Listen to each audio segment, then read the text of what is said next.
Can't breathe. So, are these the ruins the knave was talking about? Whoa, talk about old.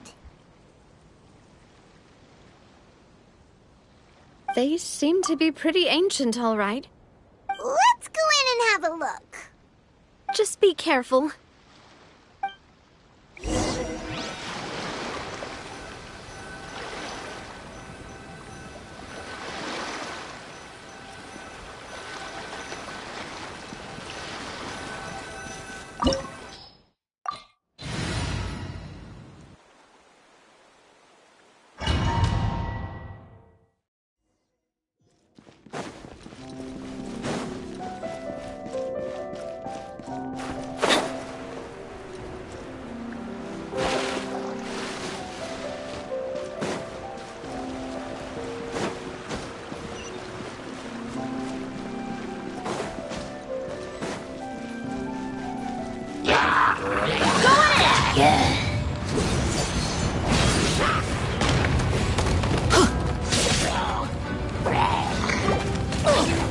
Adventure time.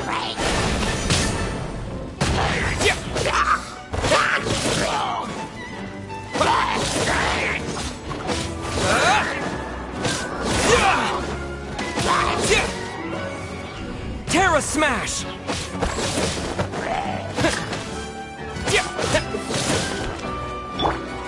Get out of here!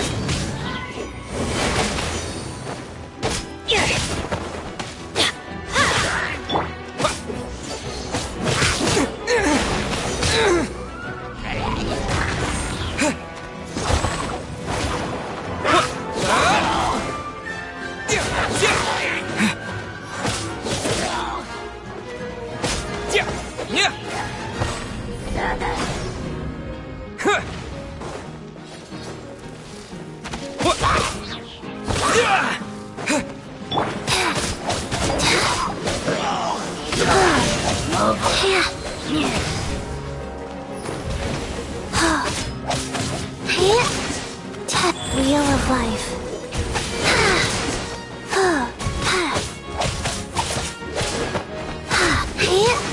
Orders given. Orders received.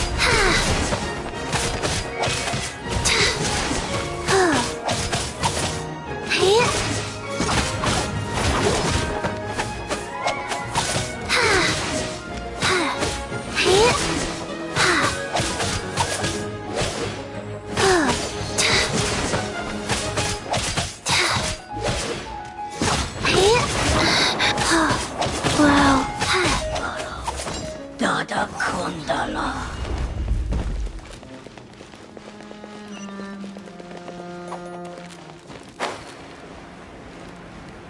The floor here isn't safe.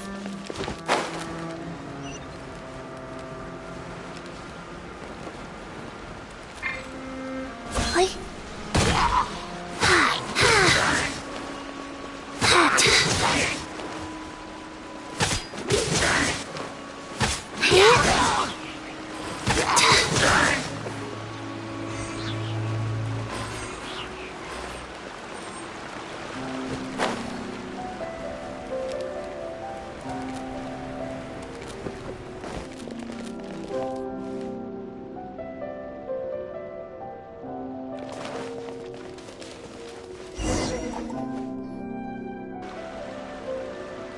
This place has also been contaminated by primordial seawater. Yeah. And a lot of it, too. A Fontanian would most likely dissolve the moment they fell in. Right! You can't go down if there's primordial seawater. It's too dangerous, and it won't be any help for you to just stay here. Don't get Paimon wrong. We're not saying you're useless. It's just that... No, you're right. I can't do anything in this situation. I'll leave this to you.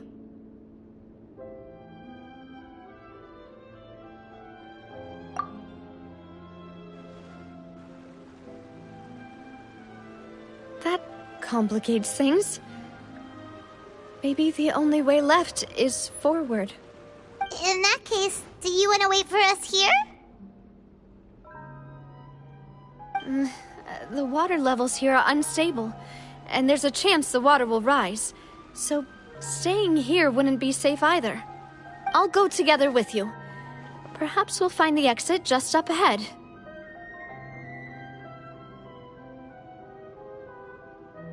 All right. Come with us for now then, but please be careful.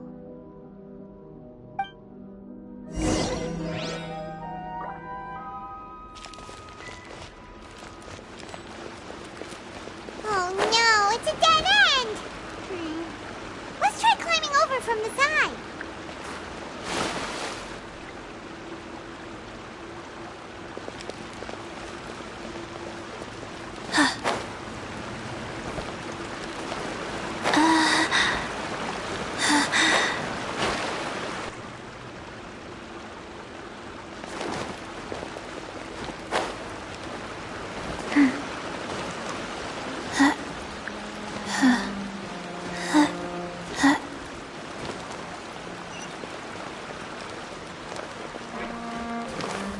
Faster?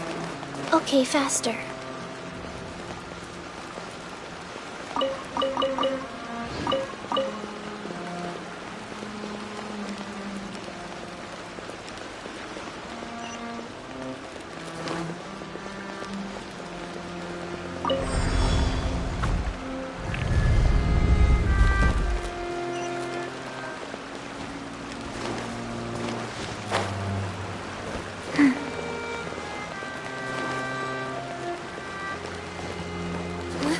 Wait! There's something wrong with this bridge!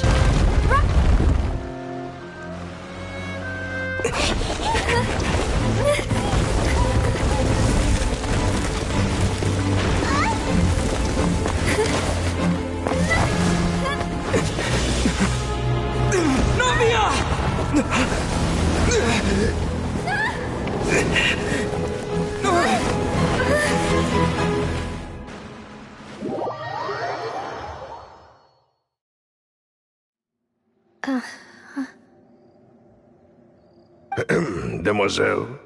Huh? Demoiselle, what are you doing here by yourself? Would you be standing here till dark if I hadn't come to get you? Maybe she just wants some time to herself, Malus. Oh. Was I sleeping? Yes, it would appear so. I must be tired. That's quite possible. However, you were the one that suggested we go out for a walk. Oh, right. I nearly forgot. It must have slipped my mind when I dozed off. I haven't had a nap today yet. Have I? This is a familiar feeling, yet something's a little strange. Is something the matter, Demoiselle? Oh, no. No, I'm fine. I was just trying to recall why we came out for a walk. Do you remember Mr. Giverny? He'd requested our help before with foreign merchants who had a debt dispute with him, and we'd resolved the matter not long ago. We were headed to see how things were going with him at the moment. Ah, right. Yes. I remember now. Oh, Miss Navia. Ah, Mr. Malus, and Mr. Silver, too. It's good to see all of you. How have you been? I've been great. Thanks to your help, those bothersome merchants finally realized that I wasn't the one they were looking for. Why, I wasn't even the guarantor for that person. They were knocking at my door day and night. Even my neighbor, Obina, was getting fed up with them. Sometimes force is required to calm someone down and get them to listen to what you have to say. That's right. Oh, by the way, Burnett, what was it that you wanted to give to Miss Navia again? Oh, yes. One moment, I have it right here. Miss Navia, these are some flower seeds that I prepared. Please take them. They're a very good variety, and they'll become very big and beautiful once they bloom. I don't know what we would have done without your help, so this is a little token of our appreciation. I hope you won't refuse. Did you cultivate them yourself? Thank you so much. I'll certainly take them. Maloose, we do still have some empty flower pots at home, right? Why, we can have as many pots as you'd like, demoiselle. Perfect. In that case, we'll swap out some of the decorative plants for some of Mrs. Burnett's flowers. Very well. Wait. Something seems to be off here. Excuse me, madam. If I'm not mistaken, your name is Burnett, correct? That's right. Is something wrong? No, it's nothing. This is the first time we've ever met, but your name seemed familiar to me. I must have heard it when I was discussing things with your husband previously. I've heard this name before. Sometime recently, I'm sure of it. And why are there so few people around here? Where did everyone go? We must mind the time, demoiselle. We still have important things to attend to today. Huh? We do? Like what? Well, now, did you forget?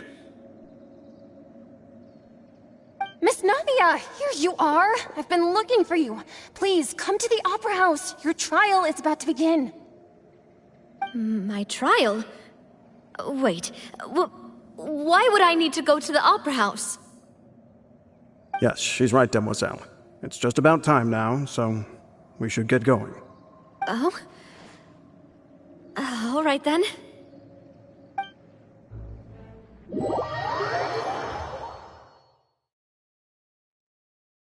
Look, it's Navia! She's here! And her two attendants are with her. Goodness, everyone's finally here. There sure are a lot of people here to see the trial. And they all seem to be oddly excited about something. I even know some of these people. Karina, Desiree, Joyville, Jolien, Essen. Why are so many people here? And why do I have no recollection of this case? And as for the judge... huh? Where's Monsieur Neuvillette? Please sit in the defendant's seat. Don't worry, Silver and I shall accompany you. All right. But are you sure you can stand behind me? Typically, it wouldn't be allowed, but today is an exception.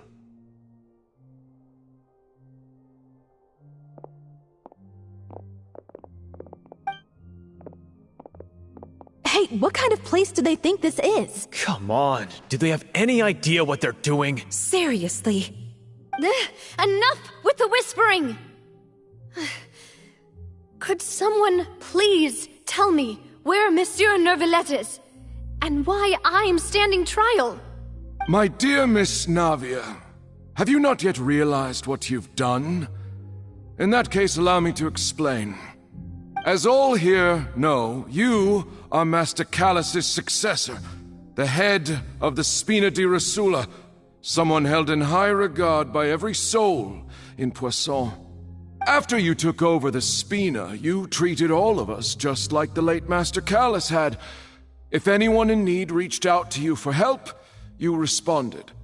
Not only you, but your butler, your subordinates, nearly everyone in the Spina di Rasula fought for the well-being of those in Poisson. Wait a moment. Aren't you just proving that I'm a good person? Yes, correct. Absolutely right. And that is why you stand accused. You have helped so many people get through so many difficulties. You are one with us. We are inseparable. We are one big family, all of us who are from Poisson, inextricably linked. And with you being so important, we couldn't possibly do without you. Therefore, this fair and honorable court shall declare you guilty, and you shall stay here. You will be together with us forever. Huh? What are you saying? Everything you have said is correct.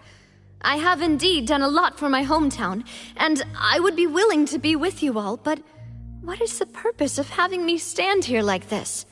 What is there to discuss? Oh, well, if that's what you think, then I have no further comments. How wonderful, Miss Navia!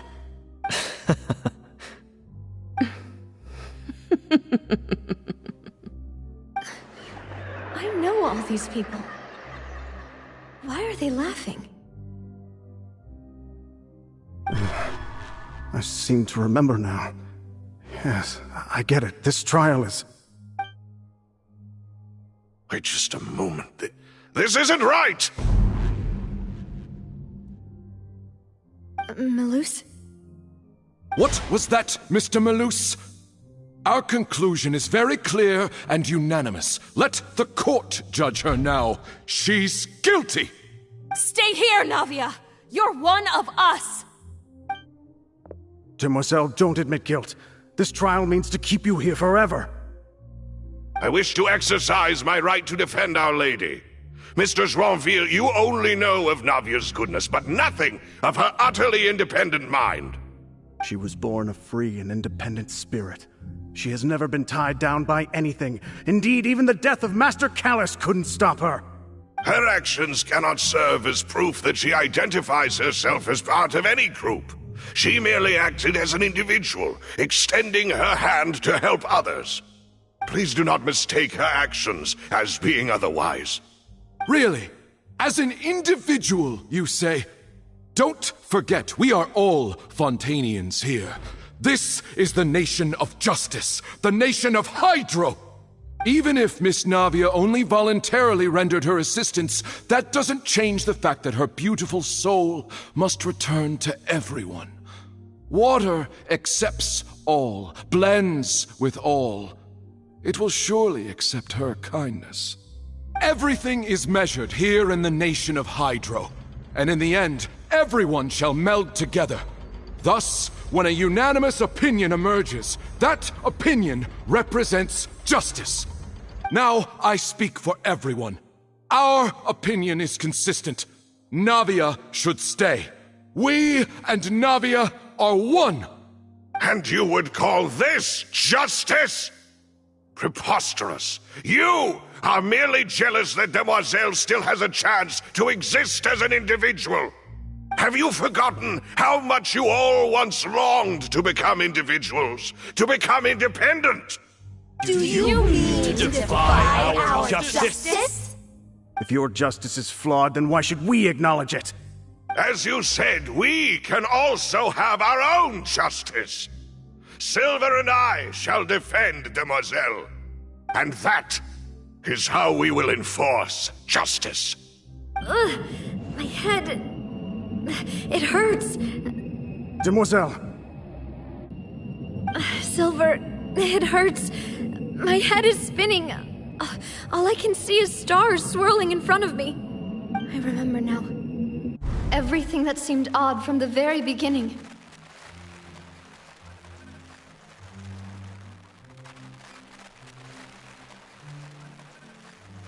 Karina, Desiree, Joyville, Jolie, Mr. Giverny, and Mrs. Burnett, who we met earlier. Even Malus and Silver. I don't want to admit it, but they're all dead. Don't be afraid, and don't admit guilt. We will protect you to the very end. Absurd! Who are you to say that she cannot be judged? We are the majority, and in the nation of trials, the majority is absolute justice. We are the will of all. Don't let them escape! We shall keep Navia here with us! Mr. Malus and Mr. Silver, must you be so stubborn? How could the two of you possibly hope to stand against the collective? Do not resist. This judgment is fair and just. Navia belongs to us. After all that happened, she should not be left alone in Poisson. What are you saying? No more excuses! She says we're jealous. Jealous? How could she possibly be an independent individual? What's with these people? Who's jealous of her? She belongs to us! Miss Navia, she... Silence! That's...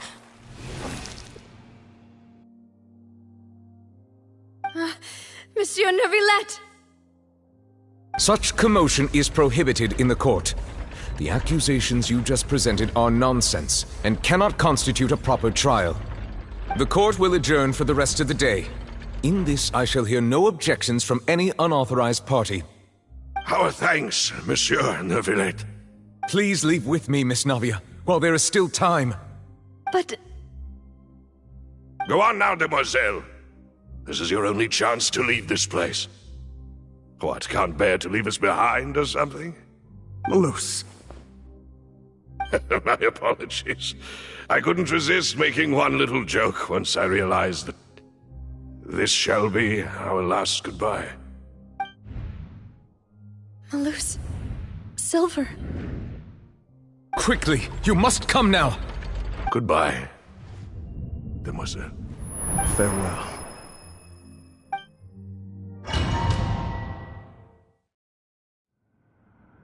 No, wait! Just a second!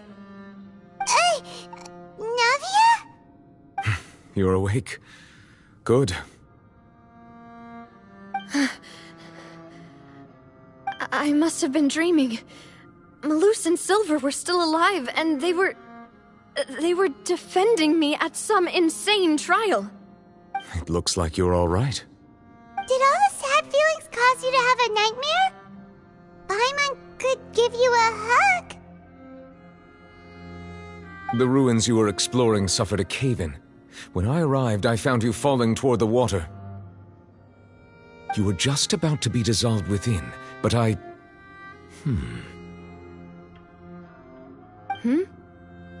What is it? I think I saw two Oceanids protecting you. It was only for a moment, perhaps even a fraction of a second, but they gave me the chance to retrieve you. Were it not for their intervention, I would not have been able to rescue you before your consciousness dissipated. Wait, did you say Oceanids? You mean like what happened with Vache?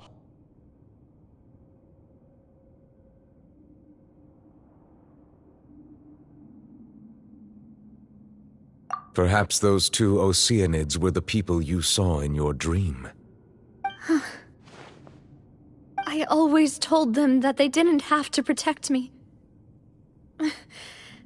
To think that they'd keep doing so even after death.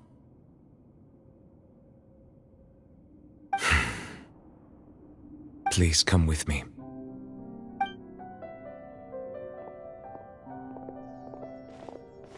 Neuvillette, are you okay? Oh, I am quite all right. Perhaps there's something we could chat about? Why do you look so stiff all of a sudden? Oh, Paimon knows. You're the type who feels awkward when there's nothing to talk about, right? I merely thought that we should give Navia some time to herself. Huh? Why didn't you just say so then? Don't Don't you think it's even more awkward to call us over like this and then have nothing to talk about? I suppose so.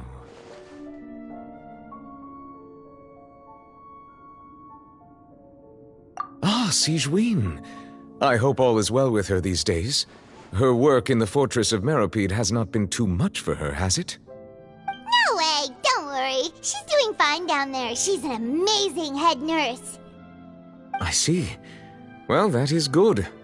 I have always worried that Sigewinne would need a lot of time to understand the world of humanity, just as I have.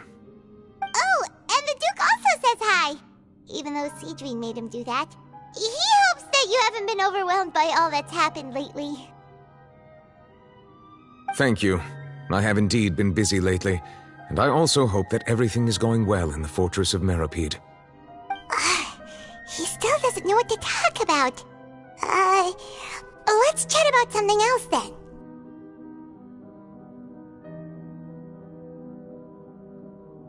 So, Neuvillette, you're probably quite the swimmer, huh?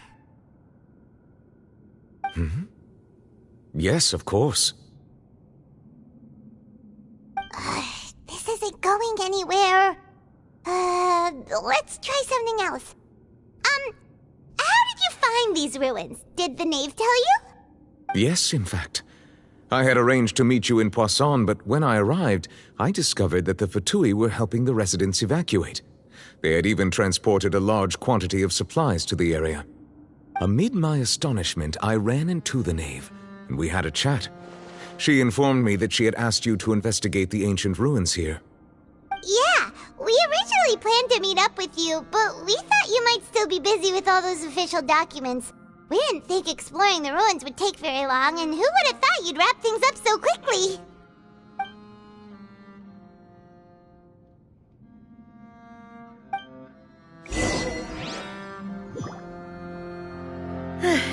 I'm sorry to have kept you all waiting like that. I'm feeling much better now. I guess we should get going again. Will you come with us, Monsieur Neuvillette? Yes, if you wouldn't mind my company. All right! Another one joins the party! Let's get going then!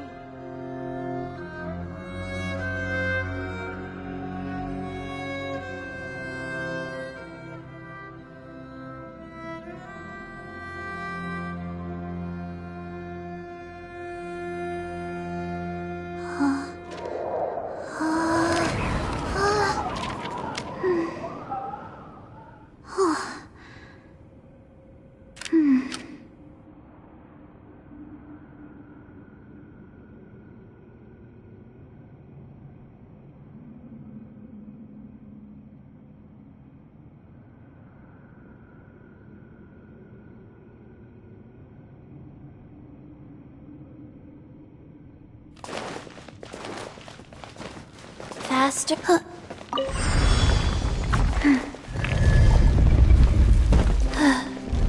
Faster. Yeah.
Oh no, another unstable path. Watch your step.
the morning?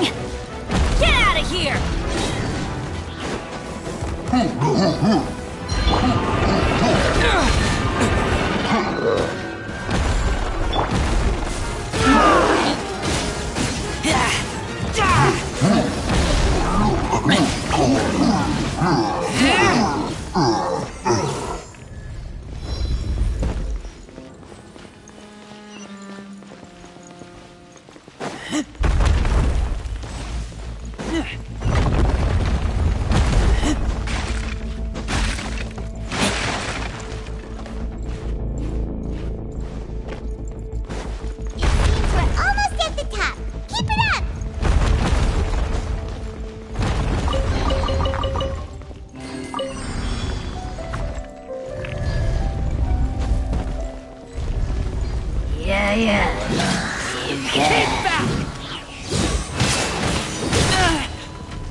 Take cover! Adventure time! Teamwork is dreamwork!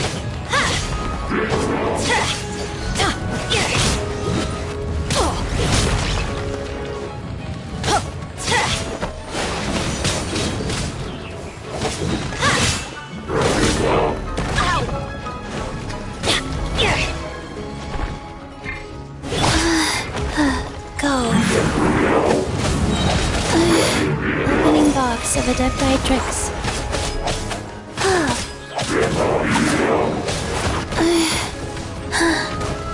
Faster? Okay, faster.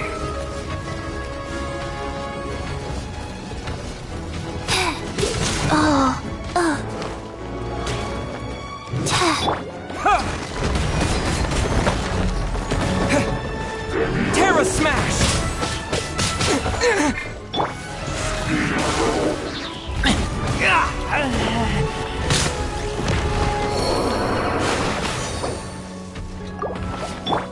Life goes on.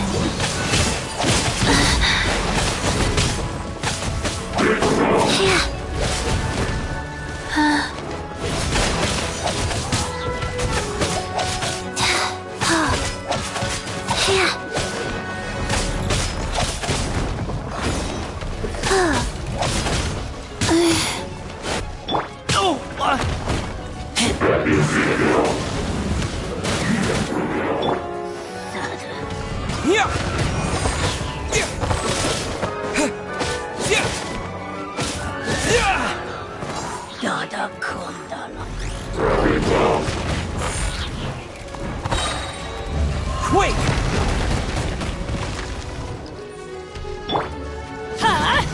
Out of the way! Everybody stand back! We are one.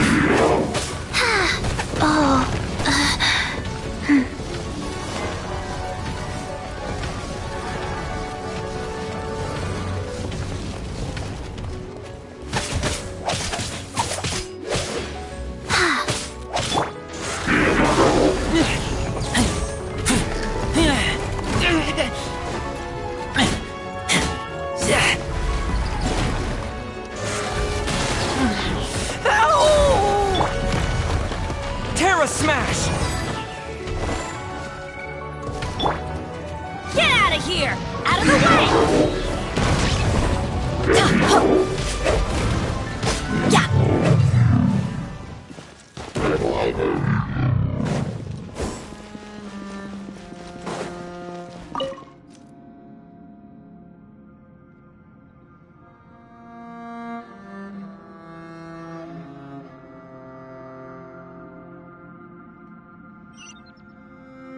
Off we go!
looks like we've reached the end. This is the place. There should not be any other hidden spaces in the vicinity. The path sure had some twists and turns, but it turns out that this place isn't actually that big.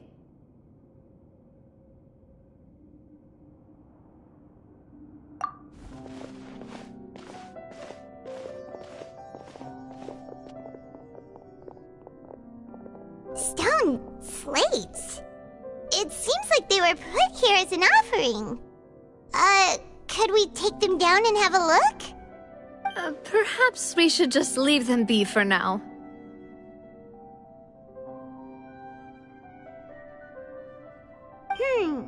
There are 4 locations in total, but only 3 stone slates. The slate that should be in the first empty spot is missing. The surrounding walls also show signs of damage. There's something written below. Let Paimon see. Reason dictates that this nation be destroyed. I shall record the history of its future here in its past. Say what? It feels like someone left these slates and these words here for a purpose. But does he mean that Fontaine should be destroyed? That would fit the circumstances dictated by the prophecy, yes. Indeed, the slate's contents correspond to it. Take the second slate, for example. There's a person kneeling here. She seems so dedicated. And there's a whole bunch of other people behind her doing the same. She's facing this... what is this? Some kind of island in the sky? And is that Lady Farina in the third image? Did the Hydro Archon fall into the water? And is that a ring of people around her? Paimon doesn't quite get it. Are they all in the water? The fourth image. I know this one.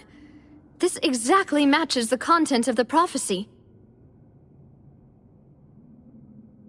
The people will all be dissolved into the waters, and only the Hydro Archon will remain, weeping on her throne.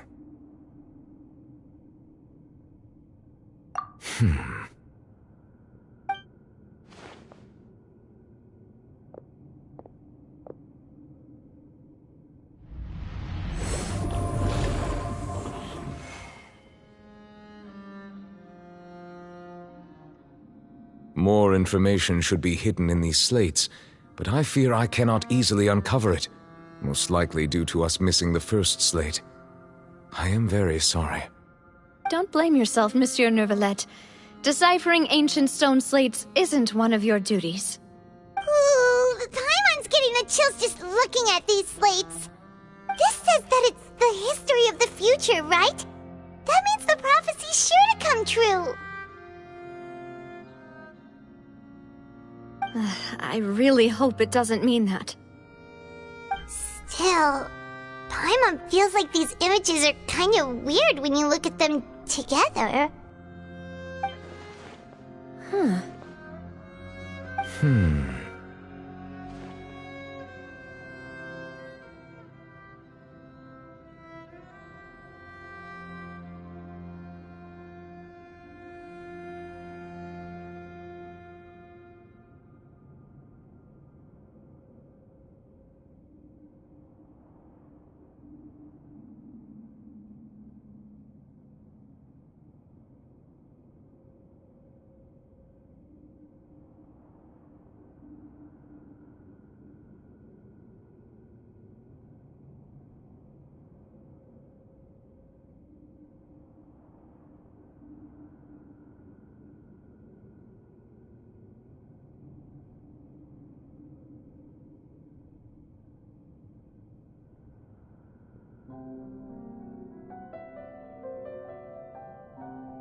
That's right! If the images are in chronological order, shouldn't the fourth, the waters drowning Fontaine, come before the third, where the Hydro Archon herself falls into the water? And yet the order is reversed here.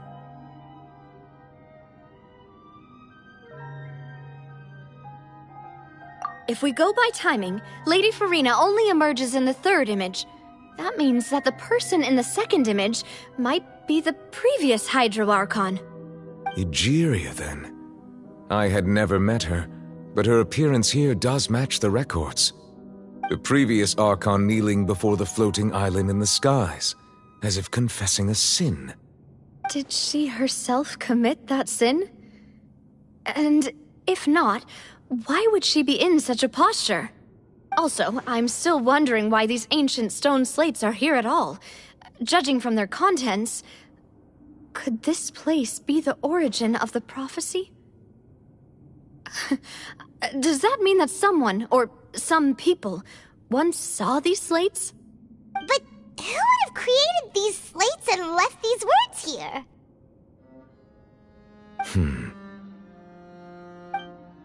It seems that any further clues will have to come from Farina. In that case, there's no time to lose. There's nothing else to be gained here, so let's head back first. Yeah, we better get somewhere safe for now.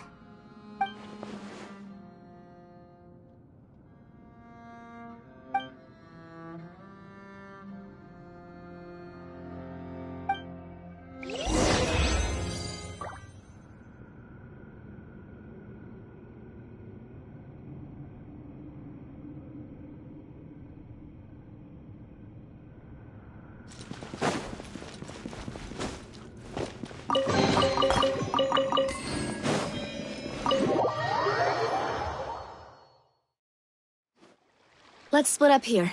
I'm going to check on what's happening with the Spina. You know how it is. There's some things you just need to be there for yourself. You still have energy for that, Navia? Paimon's already beat.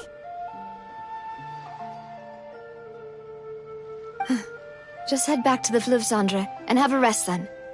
Thanks for keeping me company all this time. I'll depart as well. Thanks for your hard work today. Rest well, everyone. Traveler, I will go talk to Farina tomorrow morning to ask about the stone slates. I'm sure that you're concerned about this matter as well. If you have time, drop by my office. I will share the results of our discussion with you. Are you really gonna talk to her about this directly? Will that be a problem? Paimon's getting a little scared now that it's come to this. She has long been harboring secrets and will not give them up easily, which makes it all the more my duty to ensure that she understands the present situation. Alright, we'll leave it in your hands then. You're probably the best person to talk to her anyway. I will be carefully considering my words tonight.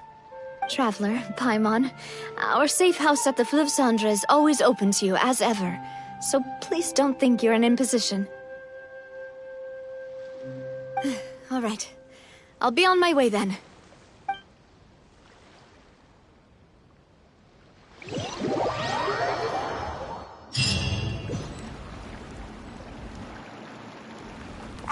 We're finally back! Welcome back. We've got a special menu prepared for you two tonight. Yay! And there's good food too! Navi, no. Ooh, desserts! Nice! These are all Paimon's! Paimon's already starting to forget what happened today. Oh, that voice. Is that who I think it is? Huh? It's you two. What are you doing in Fontaine?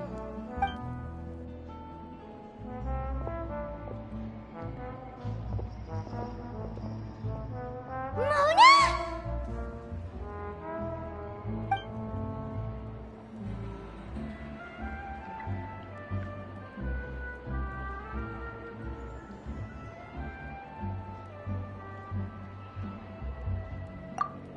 Seriously, nobody just uses a scry glass whenever they've got time to just see who they'll meet on the road. Still, we didn't expect to see you here. Wait, you're not a Fontanian, are you, Mona? Well, I have some business to attend to here, so I booked a hotel in the city. I was just out for a stroll when I bumped into you. Quite unexpectedly, if I might add. Why did you think I was from Fontaine, though? Is that because Magistus doesn't sound much like a Mondstadter surname? Yeah, let's go with that. Well, I used to have my own surname, which was, well, some other thing. Either way, the old hag told me when she took me as her disciple that the first step to being a great astrologist's pupil was to change that name. There was nothing for it, really. She really is amazing at astrology, so I changed my name to what it is now according to her wishes. To my surprise, however, Magistus is not the name of some ancient house or clan. It isn't? Nope. Although it is used by us in place of surnames, it generally just means great. Wow! Imagine including a boast in your name. Wait, are you gonna have to put that into your genealogy as well? I reckon so. In any case, I'd give my disciple a name like this as well, if I were to take one.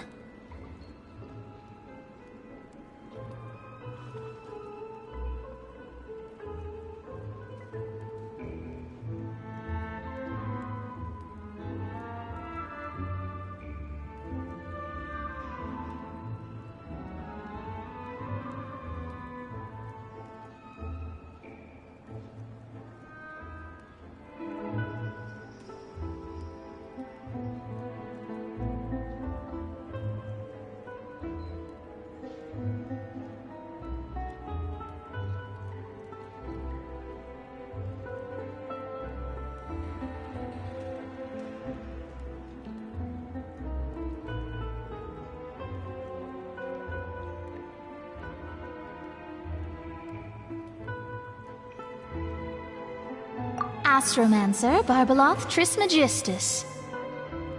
Whoa, that's a long one. Does it also mean great or something? My name means Mona the Great Astrologist. As for the old hag, hers is, in plain speech, the thrice as great Scholar of the Stars.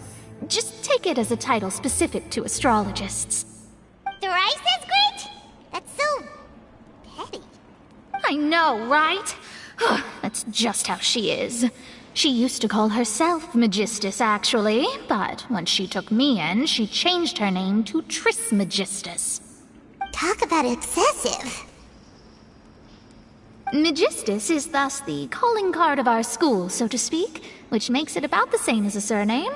It's all right if you don't get it. You can look into it further should you need to study astrology more deeply.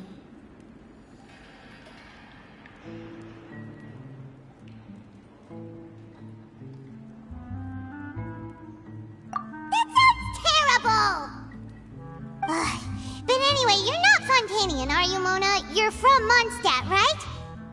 Well, I was born in Mondstadt, yes. My parents migrated to Dorman Port, and I traveled with the old hag for a while, after which I settled down in Mondstadt City. Oh, that's a good thing then. At least we know you won't be dissolved by Fontaine's waters. Speaking of that, I'm sure you're aware that a bunch of things have happened here in Fontaine, right? I know you're not a local, but I'd avoid getting too close to any water that looks strange all the same. There's something ominous about it. Well, the water, I mean.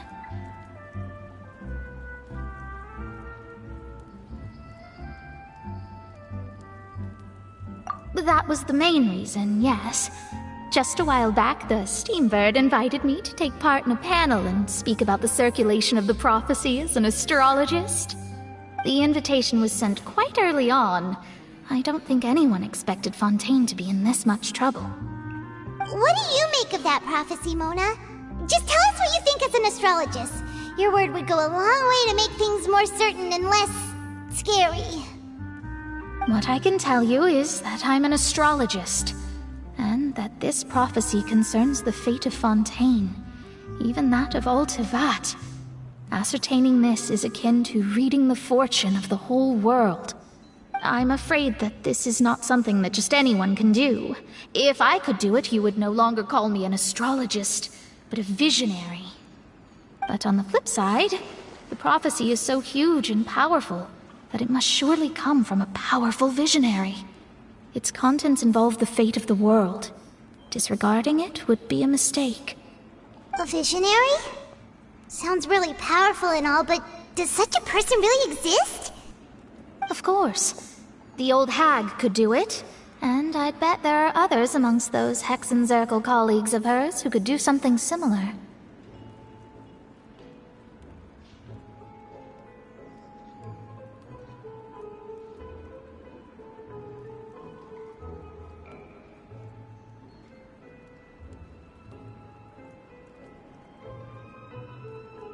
Huh? Are you sure? All right, I'll help you. It isn't often that I see you with such a serious look on your face. I'll tell you once I hear back from her. Thanks, Mona! You're amazing as always! Oh, well, this is something only I can do after all. So yes, your praises are quite welcome. That's the greatest of astrologists for you! Of all the people we know, you know the stars the best! Indeed, indeed. That's the spirit. Oh, sorry. I came to see what all the commotion was about. If there's anything you need, do not hesitate to inform the Spina di Rosula. Oh, whoops. Guess we were getting a little too carried away there. Well, I'll go tend to my own business now. If I receive any news, I'll be sure to come find you two again. And there she goes, quick as rushing water. And here we are with the Spina guy giving us suspicious looks.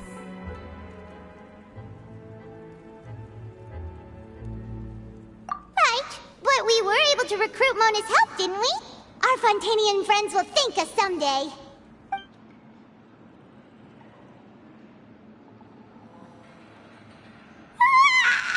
Good morning. To be honest, I'm still feeling kind of sleepy. But it's time to get up, Traveler. We agreed to go see Neuvillette, so let's pack it up and get going.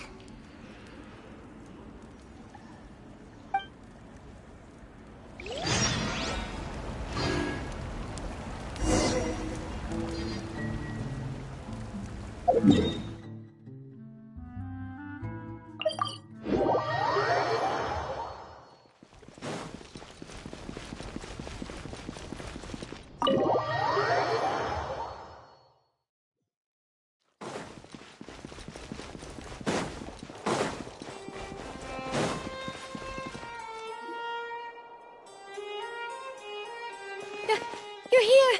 Finally! Is something wrong? Monsieur Neuvillette and Lady Farina, they seem to have gotten into a dispute. Please go see for yourself.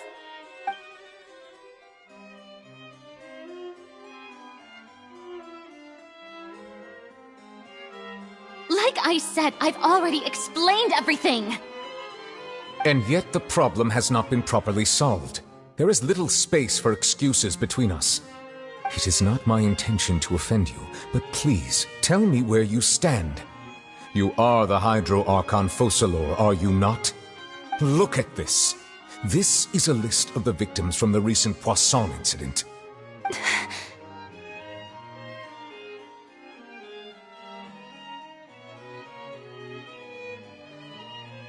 You mean...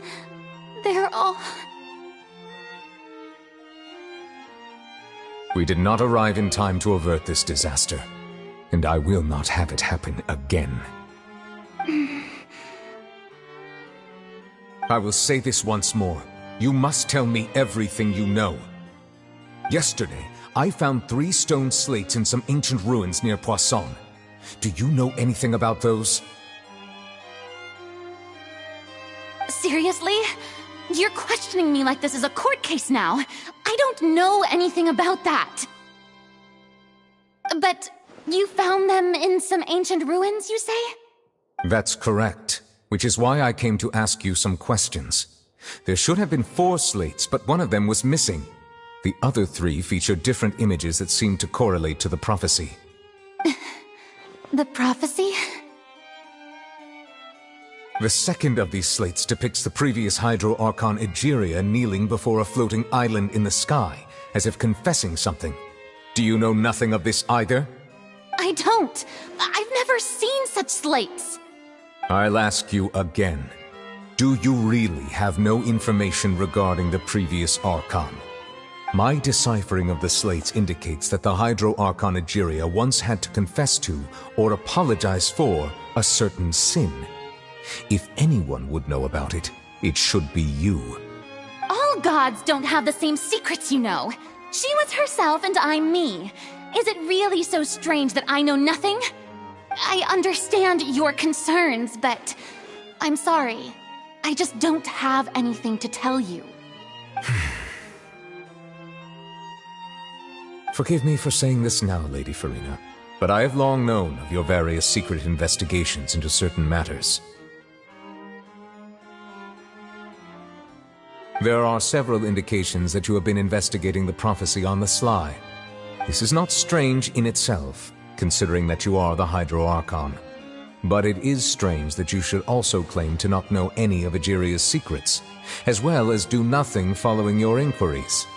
You have never been as superficial as you have presented yourself to be, nor are you a fool. And yet, your behavior is very inconsistent.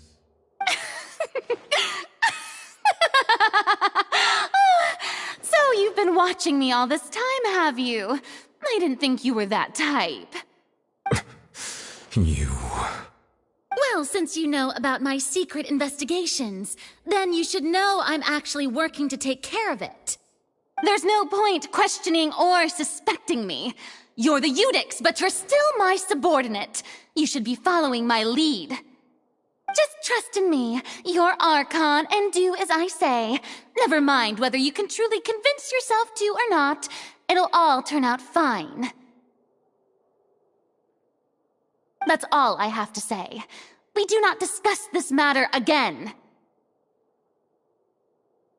Oh, the opera's about to start. Toodles!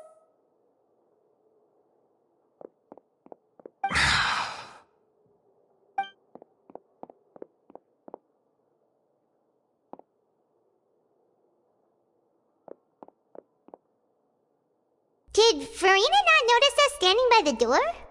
Wonder what's up with her. She was smiling. She didn't seem in the mood to care if we were listening in or not. I assume you've been outside for a while now? Oh, you noticed. Seems Farina didn't even realize we were here. She was in a great panic, though I cannot discern the reason. Our discussion reached impasses time and again, a state of affairs that we cannot allow to continue. Still, I do not understand. Dialogue is the basis for understanding, so why did she keep refusing to engage? Everyone in her inner circle has noticed that she is hiding some secret. The issue is her attitude. I fear that she will not reveal anything unless absolutely forced to. We may have to create a situation in which she will have no choice but to speak. Oh? Like what? Normally, people will only reveal the truth when standing trial. Perhaps we must have the Hydro Archon experience just such a scenario. But Farina's seen so many trials, and she's really good at dodging questions. How do we make sure that she won't just slip away at the first chance she gets? We will need to consider this thoroughly, join forces with various parties, and then do what we can. If at all possible, I would prefer to recuse myself from this affair, but we must prevent the prophecy from coming to pass. This may be cruel to her, but all Fontaine is in crisis. The information a god possesses is too precious, and so we must take a chance on this.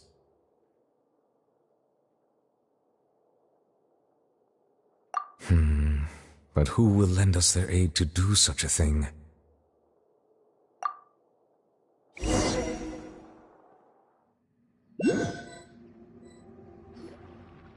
Well, that's everyone, huh?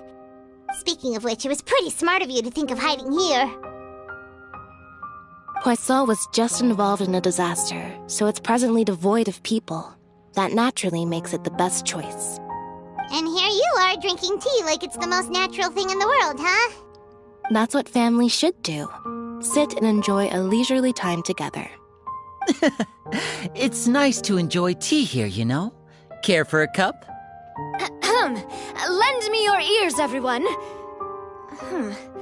Or perhaps one of you might like to start us off. How about you, friend? Me? No, I don't think I can. Then, how about you, good sir? I fear that I will cause the mood on this boat to become as somber as it is in court. Well then, I guess we're lucky we've got a local like me to organize things. Wonderful, the spotlight at last. I guess I'll be facilitating things from here. That was a little long-winded, don't you think? Oh, you might be right. Anyway, to cut to the chase, our friend here, the Traveler, has brought us together to discuss something. As for what that is, well, let's start by saying that we'll be pooling our efforts together to create a series of traps. Oh, how intriguing. Well, it's just an expression, really. One that I just learned from Chlorand, and used on the spot. So, let's invite her to explain in detail. A round of applause, please.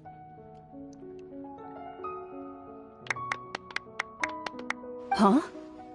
Didn't you say that you would be facilitating this? Oh, come now. Your work doesn't involve much public speaking, right? This is a good chance to practice. You might even pick up some fancy oratory tricks to impress your boss with in the future. I see. And what does my boss say? He is glad that you consider him your boss. Do go on.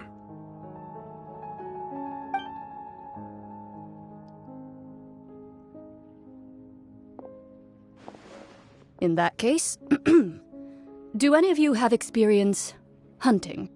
Not that I recall. Fremine and I once used a wooden stick in a basket to catch wild rabbits when we were younger.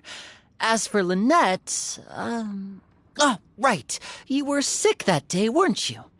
I've also gone diving to catch some fish before. Does that count? I'm afraid not. You may or may not have heard, but Fontaine once played host to a group known as the Marechaussee Hunters. Though that was their name, they did not hunt animals, but rather various monsters left behind by the ancient dynasty of King Remus. Today, Fontaine's monster population has already thinned greatly, so the hunters have blended back into society, taking up arms in other lines of work. They even left a unique methodology of hunting in their wake. A trap comprises of the following components: bait, a trigger, and a containment device. Sometimes a lethal implement will also be necessary to deal with the prey. So, if we were to build a trap together, right now, what would you choose to build it with?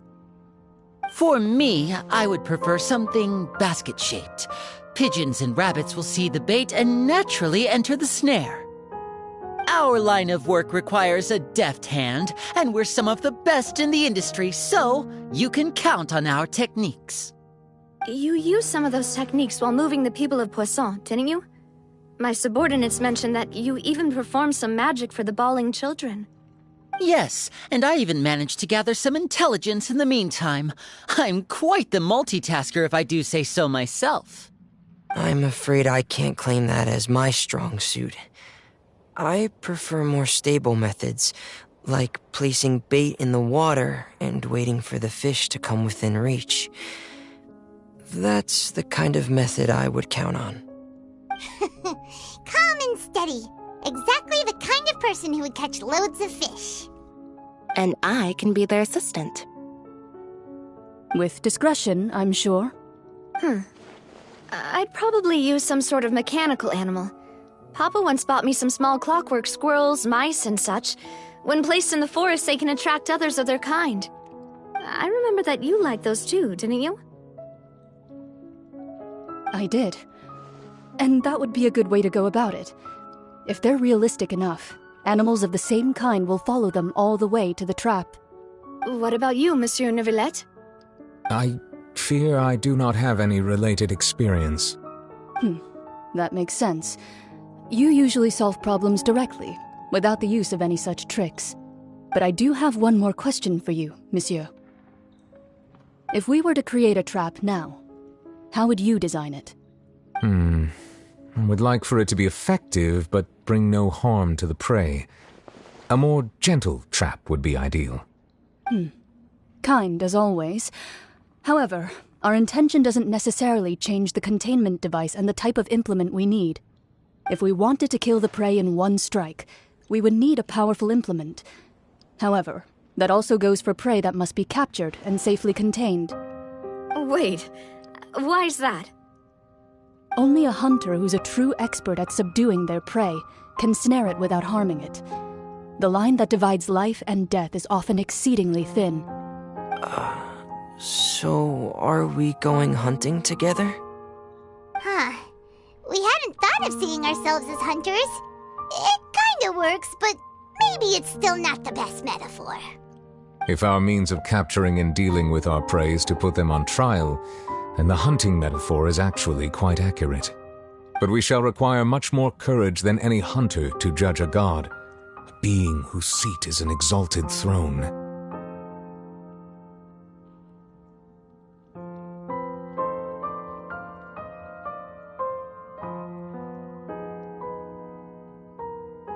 Oh, so that's what's going on. Sounds very interesting.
It's been a tough few days, hasn't it?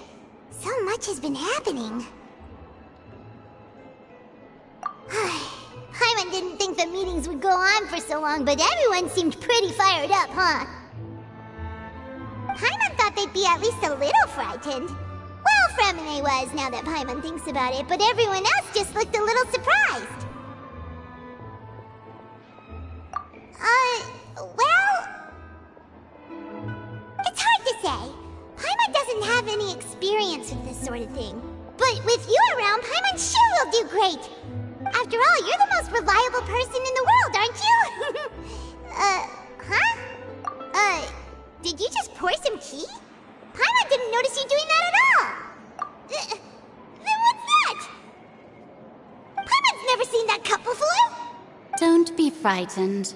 I'm just joining you two for tea. I merely refrained from saying anything till now. Who's that voice? But What a strange conclusion, but also such an interesting one. You two make such a fascinating combo, and yet even you feel confused. As such, I couldn't resist but come by for some tea and a chat. Consider me a passerby, just accepting a commission from my friend's disciple on a whim.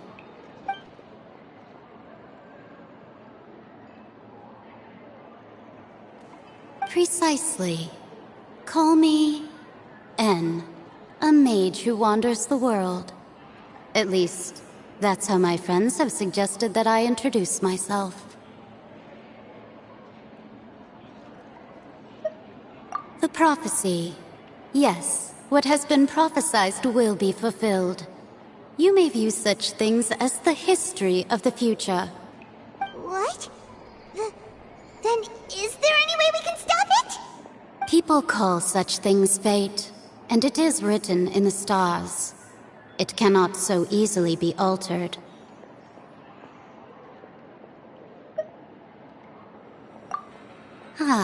So you've caught on.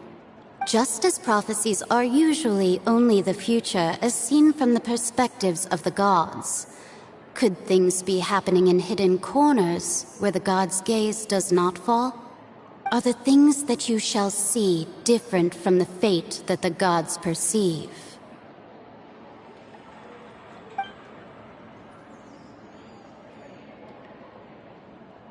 What is she talking about? It all sounds really impressive and important and stuff, but it also sounds kind of scary.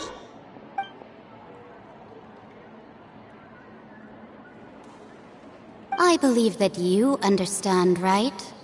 Some things are insignificant, but others you must reach out to change. Ultimately, fate shall serve as your only guide, no matter what will happen in Tevat's future. All you need to do is to play your part.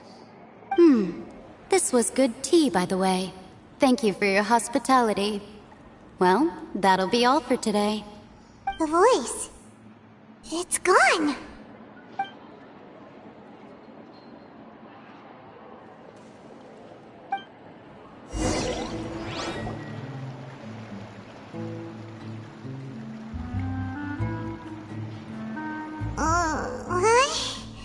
I want to hear someone talking. All right, coming. Hey, it's you who's getting lazy, okay? Well, I see I've walked in on some lively banter. Luna!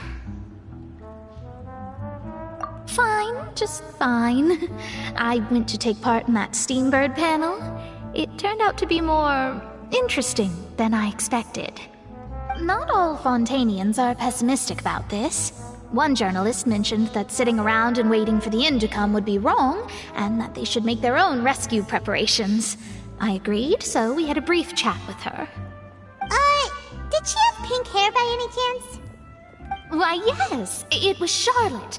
I assume you've heard of her, no? That daredevil journalist? I'm in full support of her view. Prophecies are very important, but how can people allow their lives to be commandeered by just a few words? That's right! Paimon's glad to hear something sensible for once. Yes. About what we had discussed before. I did try, but I'm afraid... Huh?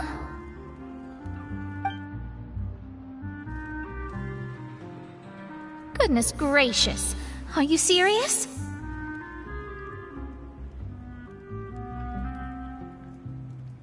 She said that even the god's gaze has blind spots. Pretty bold if you ask Paimon. Most people would believe the gods to be all-knowing, right? The Hexen Circle members are certainly anything but ordinary. As for the mage named N, the old hag has mentioned her a few times. She said that N's sense of direction is incredible, and that she loves guiding those who are lost.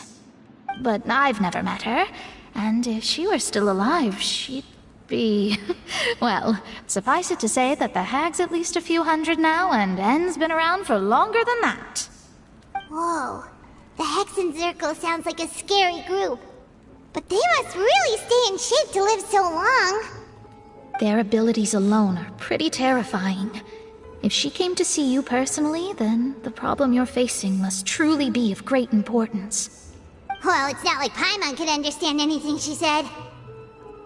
Yes, she was quite cryptic, but I suspect she means that there is still a way to turn things around. She didn't say when or what that would be, though, so... Perhaps it is something that you cannot know right now.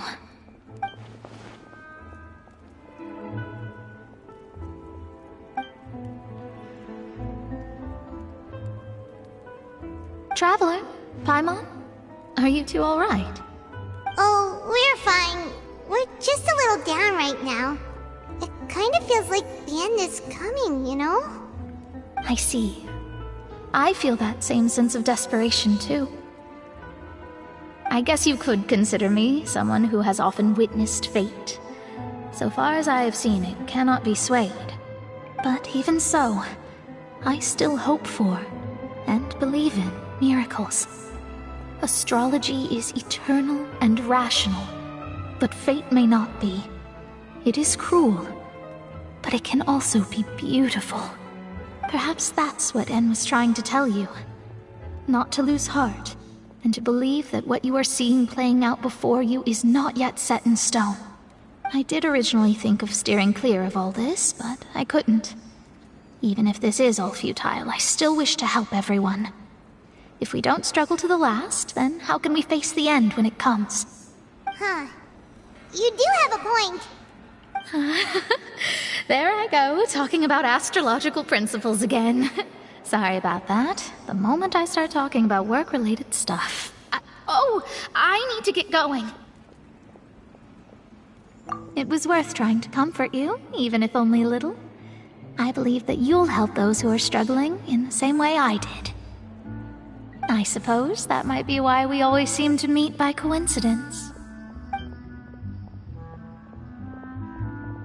Paimon feels kind of moved by what Mona said. But also kind of sad, too. Hey, Traveler. Paimon suddenly feels like going outside for a walk. Let's go. Let's walk around the city, shall we? There's a few spots we always like to walk by.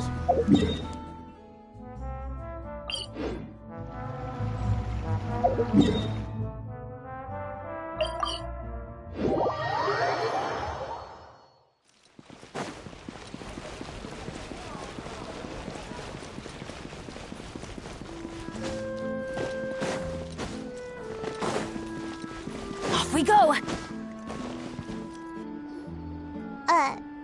Huh? Our names are written in this newspaper. Let Paimon see! The underwater stronghold, the Fortress of Meripede, has continued in its noble autonomy, but that does not mean that others cannot interact with it. My recent attempts to enter the fortress bore little fruit. Huh. Guess Charlotte still hasn't given up on that. Thus, did an Outlander friend become the focus of this report, a blind adventurer with their white fairy, legends trailing in their wake. It is said that this mysterious traveler once visited the underwater fortress. So while the fortress's interior remains a mystery behind closed doors, do not fear, for the tales of the traveler contain surprises in spades. Journalist Charlotte's biggest scoop yet, the Traveler's Trail, World Walker. Huh. Charlotte took so many awesome photos of us and we never even noticed her. She hasn't been able to get a hold of anything at the fortress, so since we're easier to find, she's using us as the subject matter instead? Ugh, seriously? Well, fine. Those headlines and photos do look cool, so Paimon will forgive her this time.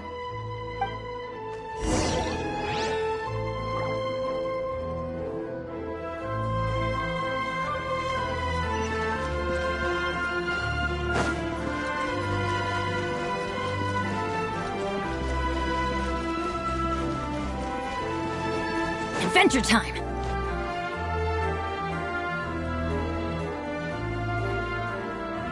We're here! Paimon's hungry. Should we go go in and get something to eat?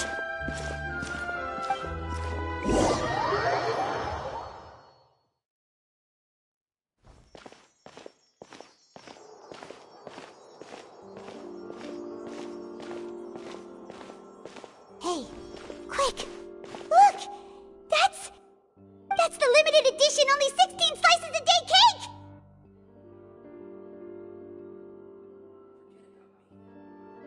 It was so delicious the last time we tried it! Despite the tense situation we were in, let's give it another go! I'm sure it'll be great!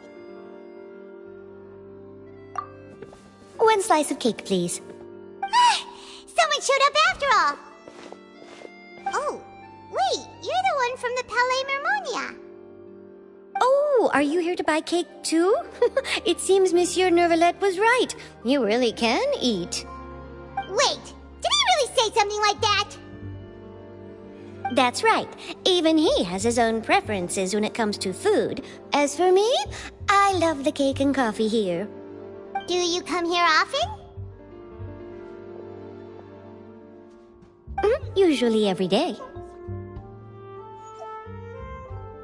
Every day? It's part of my daily schedule, apart from work. I shall have my cake and coffee. Then what if someone told you one day that this place would be closing soon, and you wouldn't get to eat cake here anymore? What would you think? But why would it close? Well, Paimon doesn't know either, but maybe the waters will rise tomorrow. You know, like in the prophecy. Oh, the prophecy. To be honest, I haven't paid much attention to that. No, still, even if there'd be no more cake tomorrow, that wouldn't keep me from having some today. No, it's the same for eating in general. You might not be able to eat tomorrow, but if you can do so today, then you should carry on. That's what people call living, you know. Huh.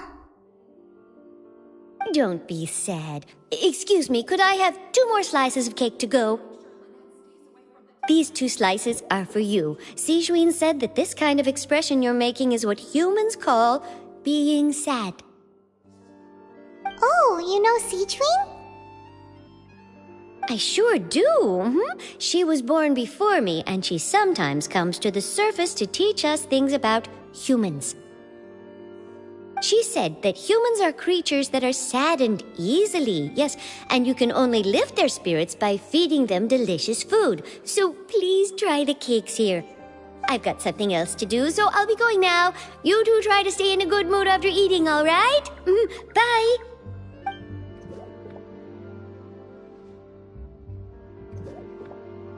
And there she goes. All right, let's dig in. Paimon's sure this cake will be delicious.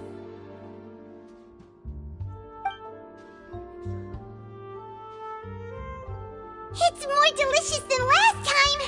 And the flavor gets even better with a sip of tea. It sure would be nice if we could come again tomorrow. Sure would be nice if we could always eat delicious food here.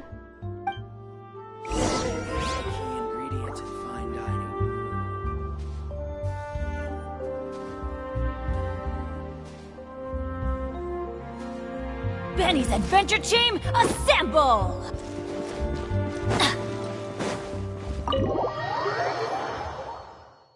Oh, we're near the Steambird office. Let's go look for Charlotte and have a chat. Wow! If it isn't the Traveler and Paimon! Oh, have you seen the article I wrote about you? Ha! You've got some nerve! You just used us to make some quick mora! Oh, you needn't worry about that. I heard that you were in Poisson some time back, so I sent you a letter to discuss just that. It appears you didn't receive it, though. It's all right, though. I've set aside the amount intended for you. I've even set the table with some food. Really? Oh, you're the best! You're almost a little too easy to win over, Paimon.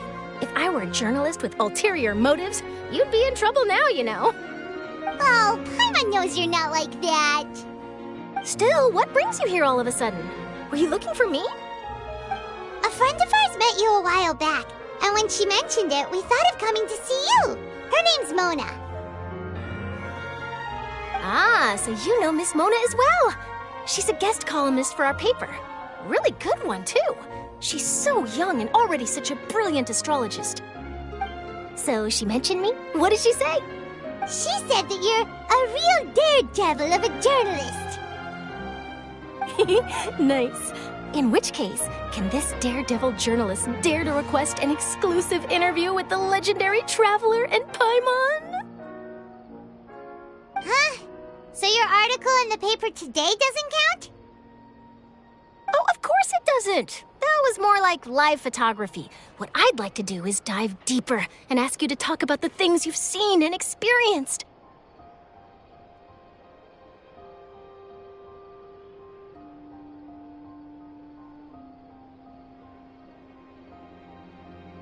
Yeah, are we even qualified enough? Why not? If I say you're worth an interview, then you're worth it. But not right now, of course.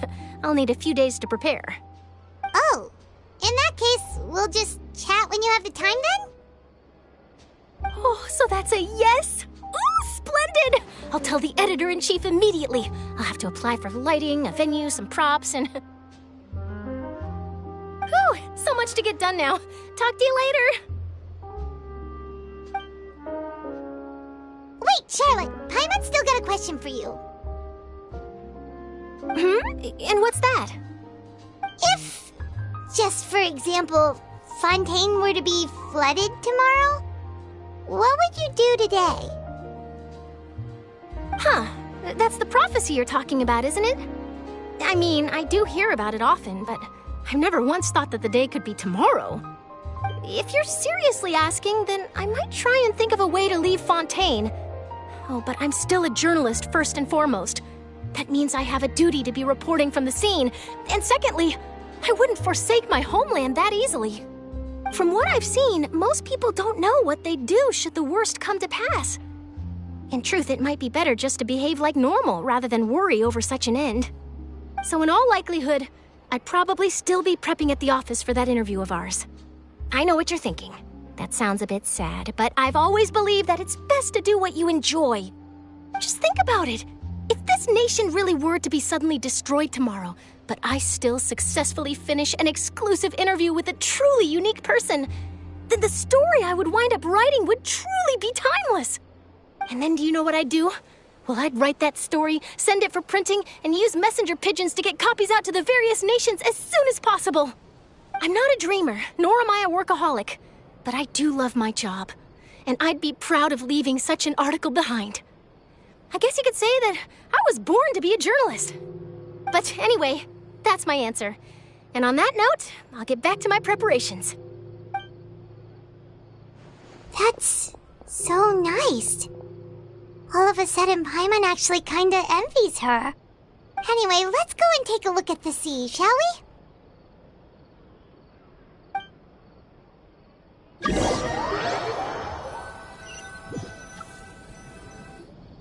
The sea breeze and scenery can be a pretty soothing combo, huh? Paimon's been thinking.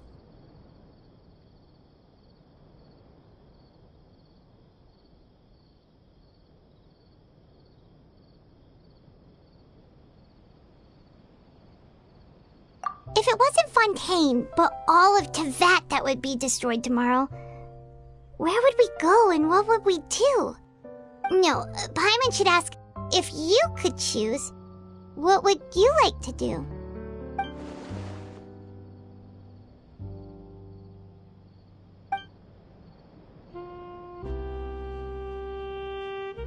We've always been moving to the next destination, so we haven't spent much time thinking about these kinds of things.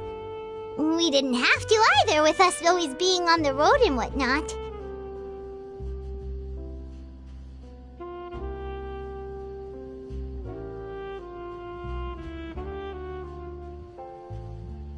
You mean, still traveling?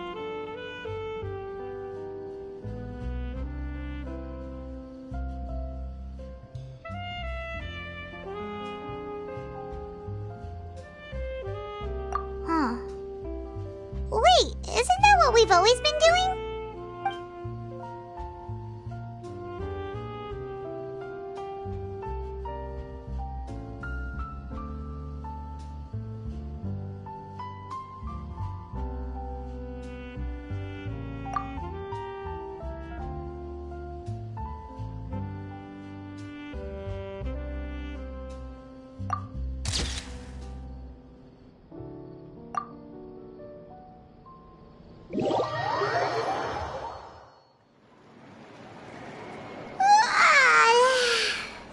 like he'll grow mold if you stay here long enough.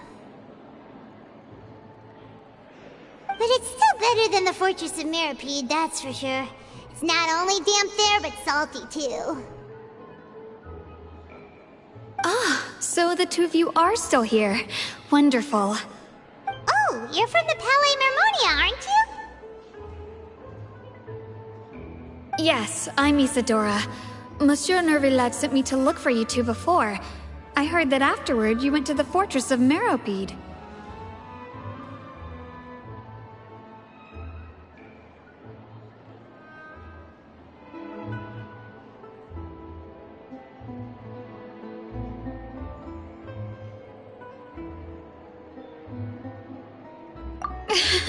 Not at all. I'm well aware that you're friends of his.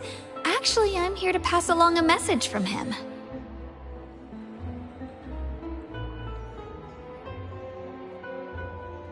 Yes, inside the Opera House. The Maréchaussée Phantom has declared the incident a small-scale riot. A riot? Well, that said, I don't personally think it was that serious.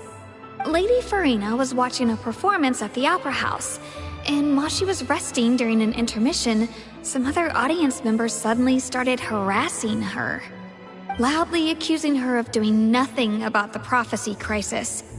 And before she could respond, others started to join in. The crowd continued to grow, and protests against the Hydro Archon started to break out. So people have started to put the blame on Farina. Guess they finally found an outlet for the pressure they've been under due to the prophecy. I agree. People will naturally rely on gods, as is customary. But the moment people feel threatened, gods are also the first to be blamed. So what happened after that? Is Farina okay? Seeing that the situation was spiraling out of control and that further argument was pointless, she claimed that she'd gotten tired of this and left in a hurry. The Maréchaussée Phantom had their hands full maintaining order and did not catch where Lady Farina had gone. Only when things had stabilized did we realize that she had gone missing. So, you mean she's still missing? That's right. The Maréchaussée has dispatched many people to search for her, but we don't have any leads yet.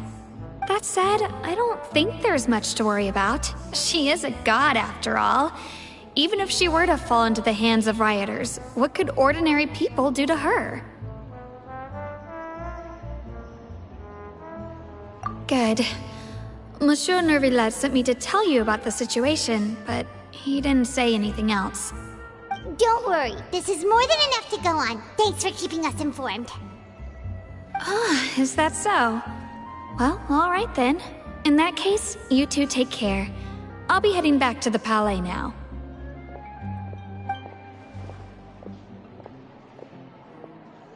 Well, sounds like we should hurry over to Poisson then.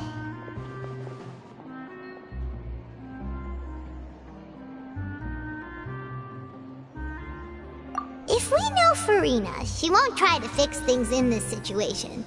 Instead, she'll look for a place to wait out the heat. And, as we also know, she may be loud and dramatic, but she doesn't have a heart of stone. When Nervillat was talking to her in the Palais Mermonia, and she heard about Poisson, she couldn't hide her sadness and remorse. It would be hard for her to ignore being accused by the public today. Paimon thinks Farina's probably taken the opportunity to slip away to Poisson and try to relieve the sense of guilt that she's feeling. Huh. Well, what do you think?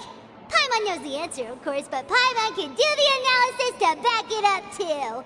Cool, huh? In that case, there's not a moment to lose. Poisson, here we come!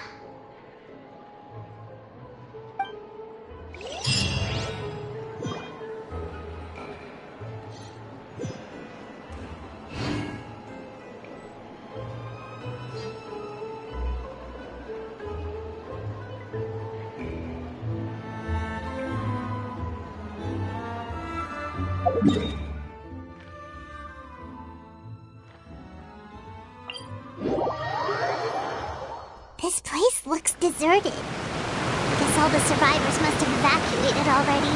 All that's left here are signs of devastation. Could Farina really be here? Let's try to find her as soon as possible.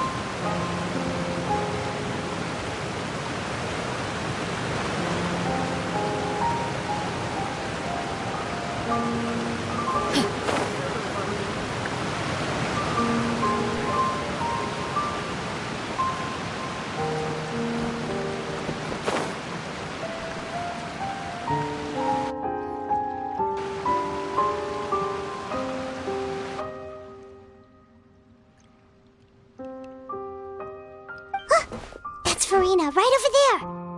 She really is here all on her own.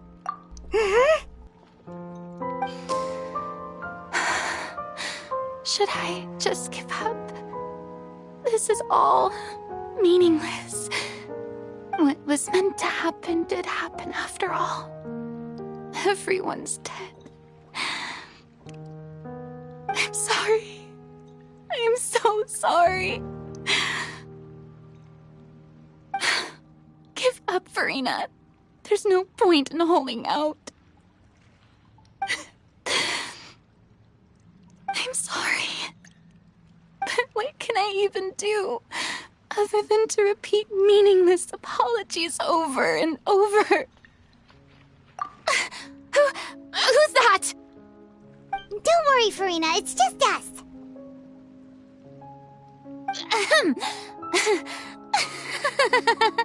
So it is you, blonde traveler from another land. Why, I almost thought you were someone from that mob of my ignorant subjects, come to kneel and beg for my forgiveness. Farina, you were crying just now, weren't you? The tear stains on your face are obvious. What do you mean, tear stains? Oh, I remember. The show at the Opera House earlier this morning was so moving. I'm still trying to process it.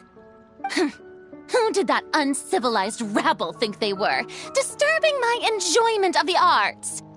They even dare to tout their Archon. I must teach them a lesson. I can just imagine their twisted and frustrated faces once they realize that I'm nowhere to be found. Oh, and I'm sure Nouvellette and those people from the Maréchaussée Phantom are freaking out right next to them, too.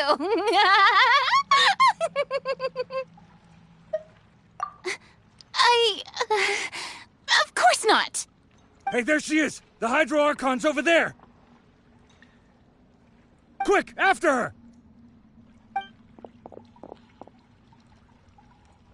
Farina, those people seem to be after you. They are? They're just some rabid fans who want to cut the line because they haven't been able to meet me in person, aren't they? That's against the rules. I can't let them get their way. Farina just ran off! Quick, we have to catch up with her!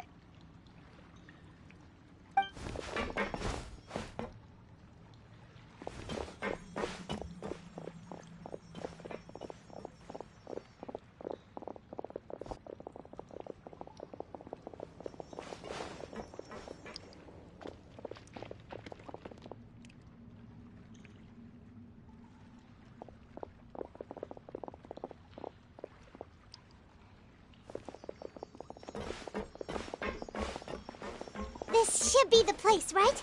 Hey, Farina! There's a good hiding spot over here. Quick, come to Paimon before the rest of them catch up to you. What is this place? Hurry, they're almost here. Fine. I suppose haste is warranted. Lead the way.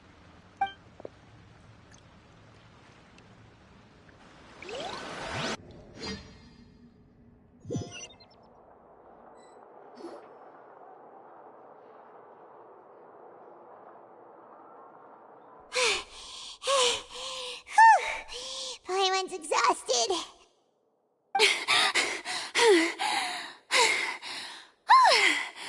I'm so tired. I totally thought they had caught me.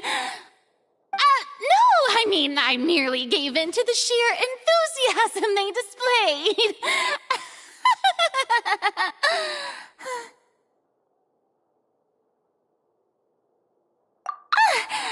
You're right. Yep, that's a good girl.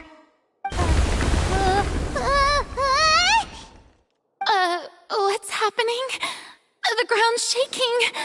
Is it an earthquake?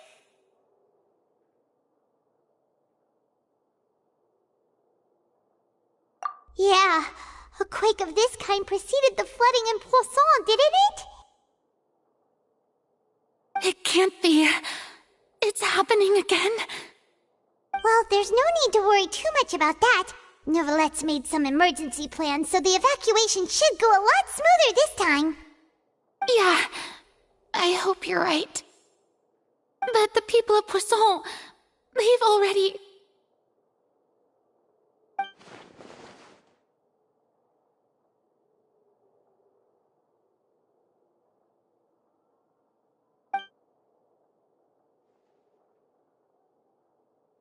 It's true. I've been investigating the prophecy for hundreds of years. I once had informants all over Tevat, searching for clues and feeding information back to me. I've tried all kinds of ways, too, to hold back the sea. Anything to keep the coastline from advancing. But all my efforts proved to be futile in the end. Really, the truth has been clear to me for a very long time. We cannot make an enemy of the divine. No matter what we do, the will of the heavenly principles will have its way, and the prophecy shall be fulfilled.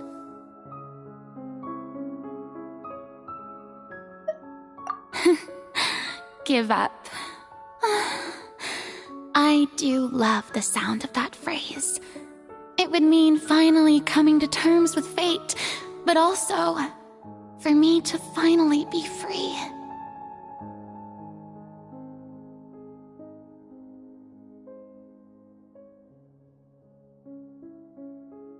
Indeed, I've thought about giving up so many times, especially after we almost lost Poisson. Fate is really unreasonable, isn't it? It has no heart and obeys no rules. The prophecy has only just started to come true, and so many people have already lost their lives. But just now, it all became clear to me. I still don't have the right to come to terms with fate on behalf of everyone else. As long as the final moment hasn't come, it's still not too late. Don't worry. I will keep hope alive for everyone until the very end. Well, that's enough for now. I got the impulse to play the stricken maiden, but honestly, considering my rank and station, that wasn't a good fit at all. Don't take any of what I just said seriously. How could I possibly let Fontaine fall to the whims of trivial prophecy?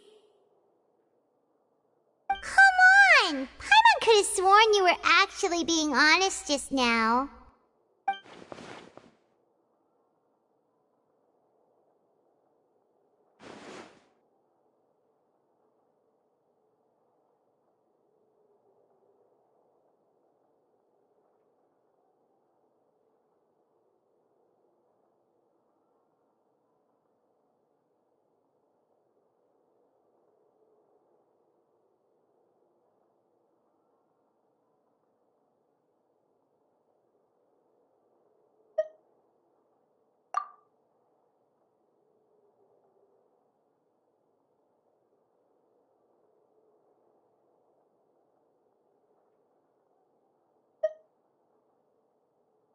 Share my burden. That's impossible. It was fated right from the start that this would be my duty alone.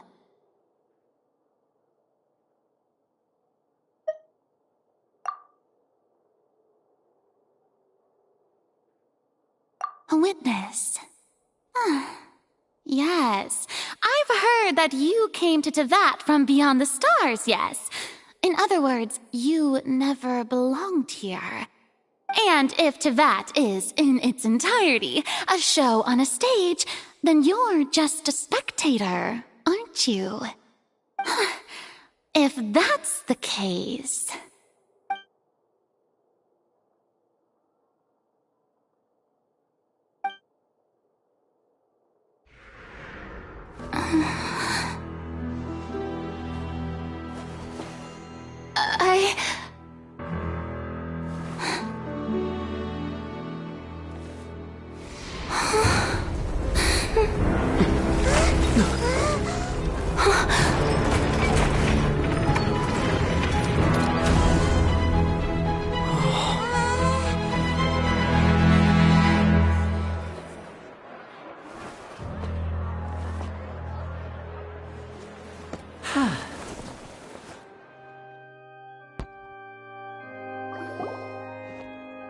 Ladies and gentlemen, this concludes my opening performance.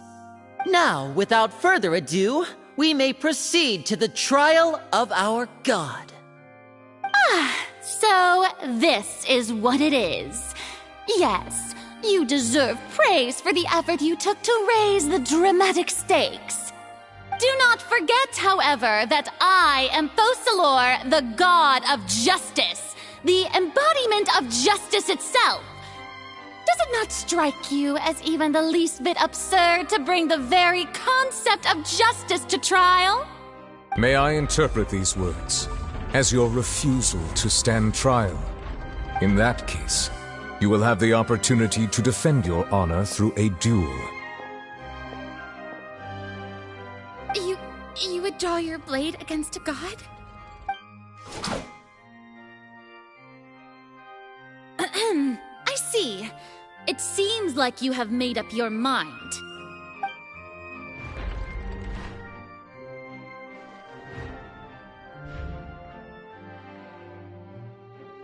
Paimon can't believe it.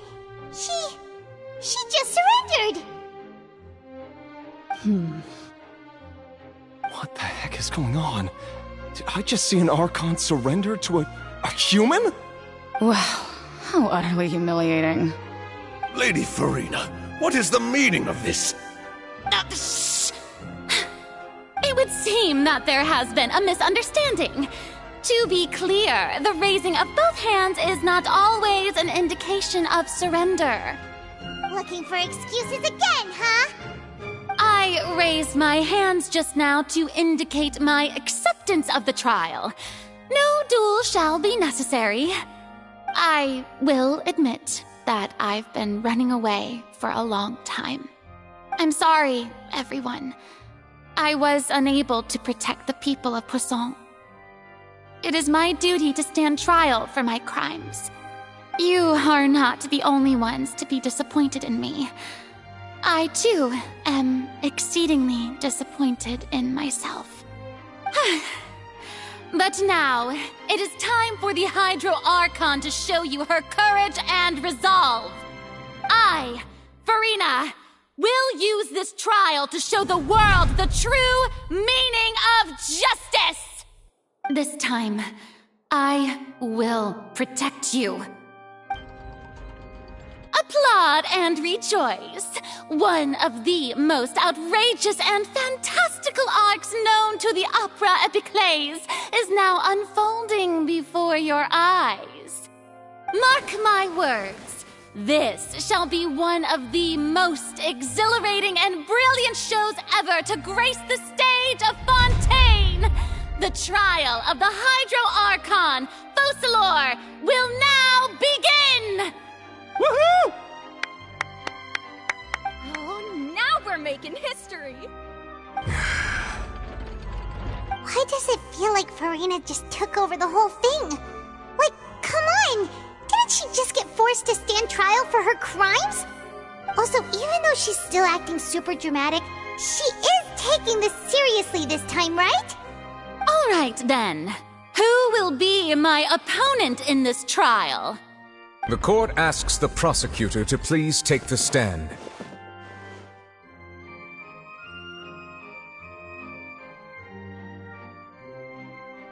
Is that so?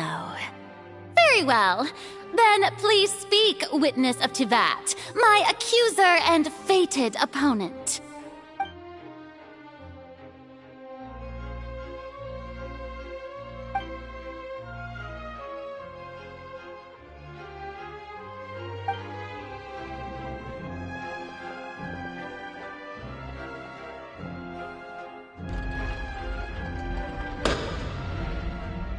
Also, please allow me to ask, as a final question before the trial begins. Just how much work did you do to force me onto this stage? Well, we did do a lot of prep after the meeting that day.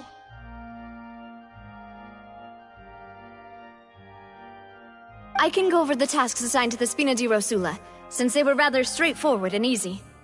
Navia, the president of the Spina di Rosula. Most of the people who participated in the disturbance this morning were my subordinates. They changed into plain clothes and came to the Opera House as regular audience members, waiting for the perfect opportunity to incite insurrection against you. The people's resentment against their Archon has been building as more and more of the prophecy is fulfilled. A spark was all we needed to turn smoldering anger into a flame.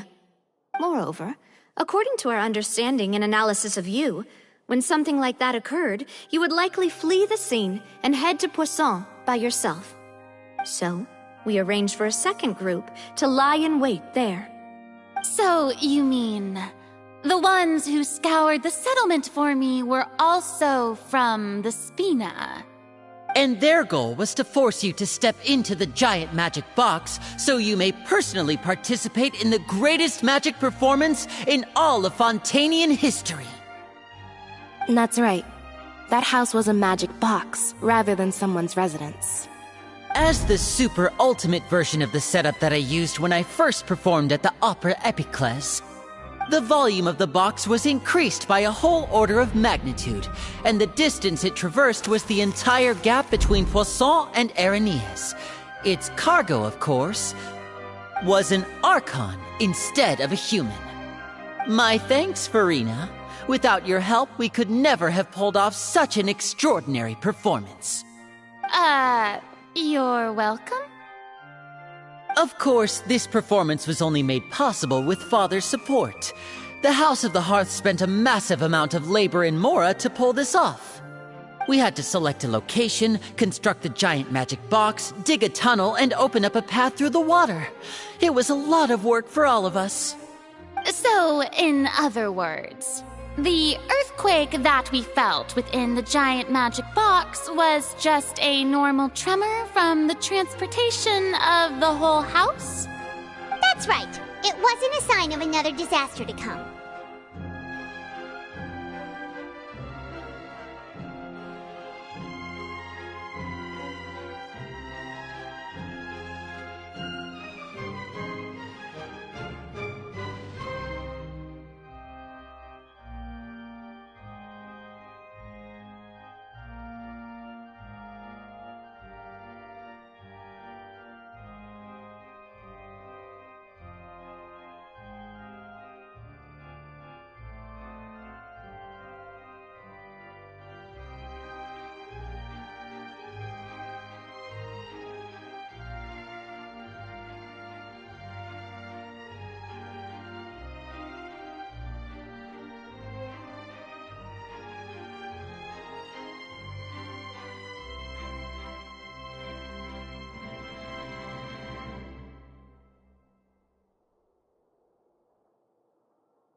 then I can guess Nervilette and Cloran's parts.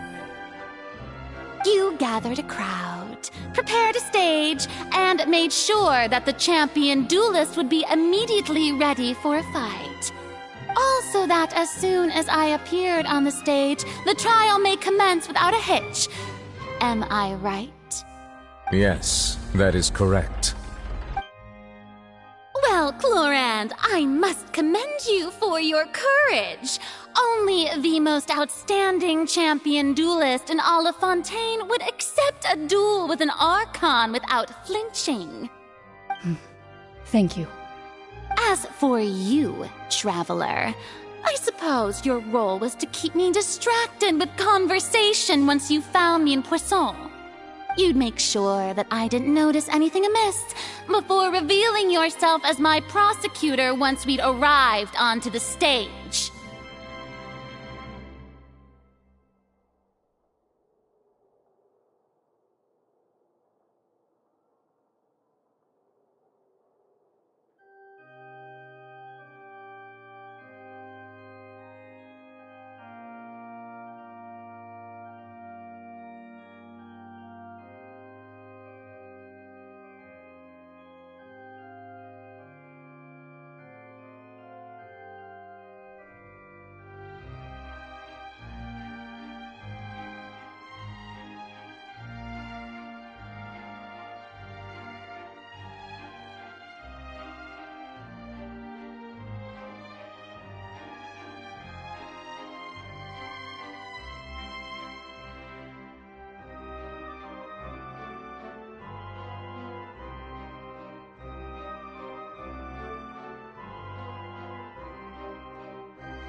Oh?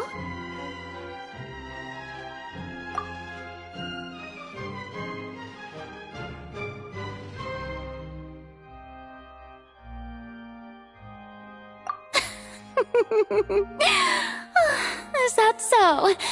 Then I suppose I must have missed my final chance. It's fine. It matters not. What's done is done. The stage is already set, so there's no reason to disappoint the audience. Let's see this trial through to the very end.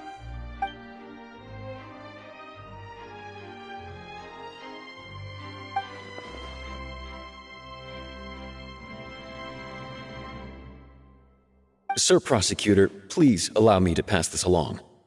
This is a document that Miss Charlotte applied for and received permission to share with you during the trial. According to her, it should speed up the proceedings. Huh? Charlotte wanted to give us something? Oh, so she's here too! Hey, Charlotte! Oh, let Paimon see. Isn't this the exclusive interview that she did with us before? So she's already finished it, huh? Wait, then that means this document is a perfect timeline of everything that's happened ever since we stepped foot in Fontaine! So in other words, we can refer to this anthology of evidence every time we want to use something from our journey as evidence for an argument!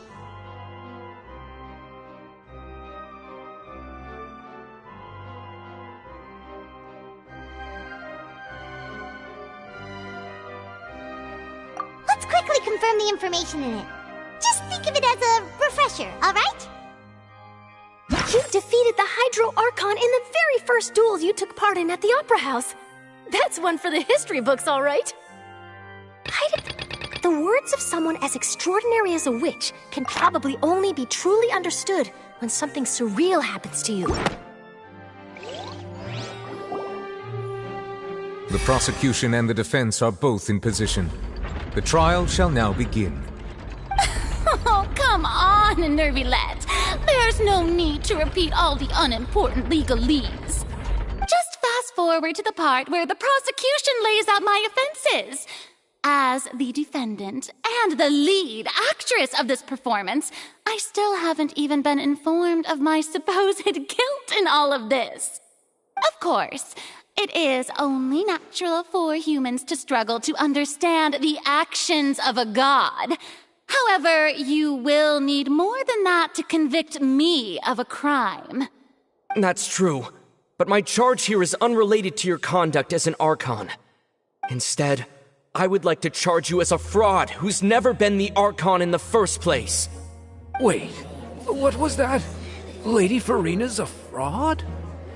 Hey, I came here thinking that we were going to try the Hydro Archon for forsaking her duty, but did I hear that right?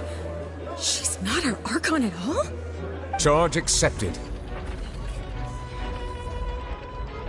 Lady Farina, do you plead guilty to the charge?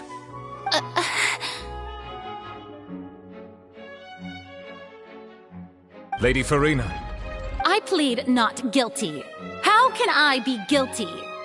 There is no way that I, Focalor, otherwise known as Farina de Fontaine, a member of the Seven and the Regina of all waters, kindreds, peoples, and laws of Fontaine, could be anything other than your true Archon. Yeah, even though Lady Farina can be rather eccentric, isn't it going too far to doubt her very identity? Yeah, I've never questioned her identity either.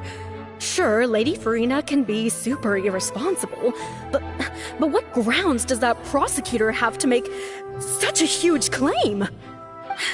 I have cause to believe that common sense will prevail in this case. Many of the members of the audience have known me as the Hydro Archon ever since they were born. There would be no fooling their memory. See? Even the Oratrice has decided to show me its favor. Are you sure you want to commit to a charge that will never be upheld? If you wish to drop the case, I can promise you as the God of Justice that you will not have to face trial for making a false accusation. We will treat everything that's happened as a dramatic spectacle and move on with our lives. What do you say to that? An argument with near impossible odds, huh? We have to not only refute Farina's claims, but also overturn the long-held beliefs of the people. Well, I tried to give you the chance to surrender.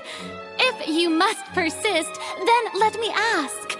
If you believe I'm not the Archon, then what manner of being do you think I am? And if I was not the Archon, then how did I manage to live for over 500 years?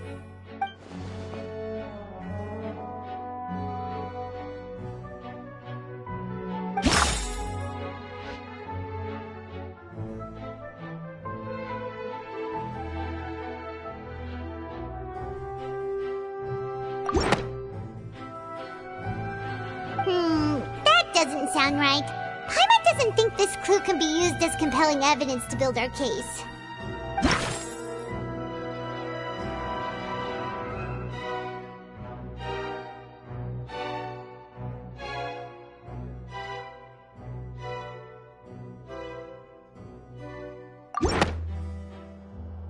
First of all, you may be a member of another long-lived race, which would allow you to naturally possess an extended lifespan.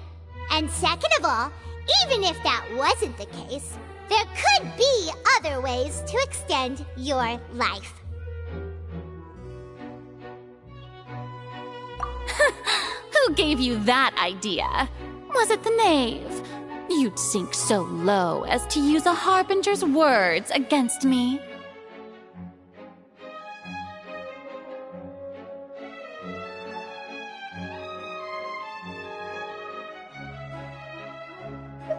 A curse? I once thought it possible that the aura of an Archon might naturally resemble a type of curse. But in light of this claim, perhaps what I sensed was not your divinity, but a curse after all. Neverlet sensed it too, huh? Lady Farina is actually a human? Well, it is true that it's extremely difficult to tell humans and gods apart just by looking at them. It's not impossible.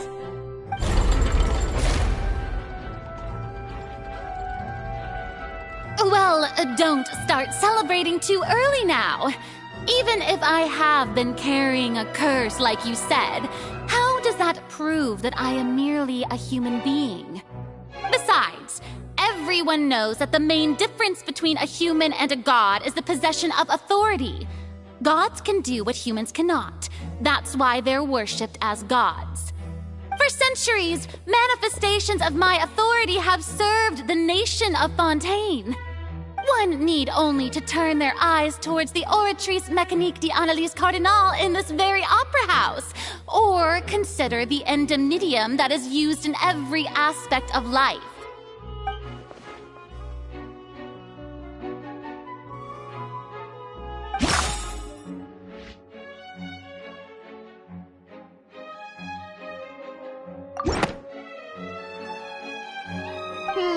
That doesn't sound right. Paimon doesn't think this clue can be used as compelling evidence to build our case.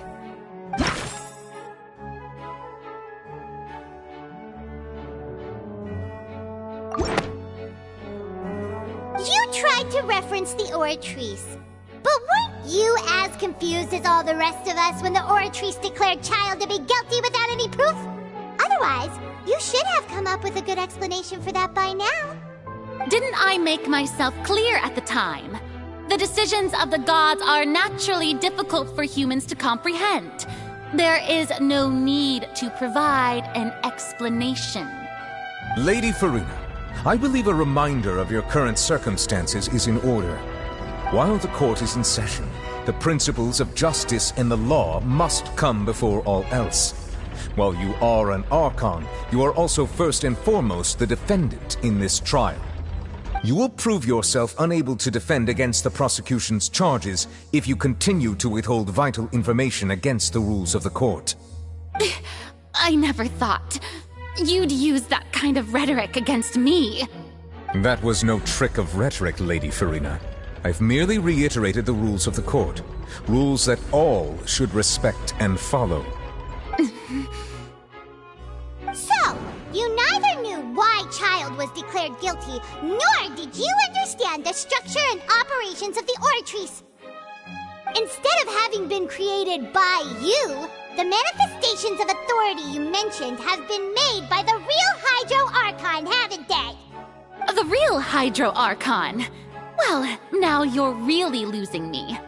It is true that I did not know why the Oratrice gave out a guilty verdict that day.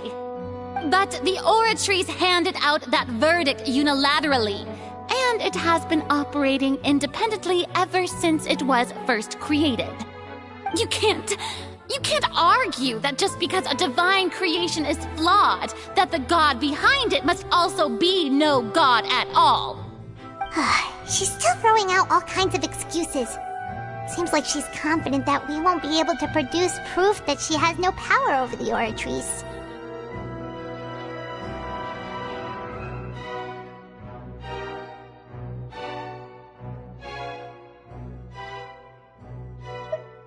My power as an Archon. There are many ordinary citizens in the audience. How can I just carelessly demonstrate the formidable power of an Archon? If that poses a concern, I'm prepared to extend my protection to the audience.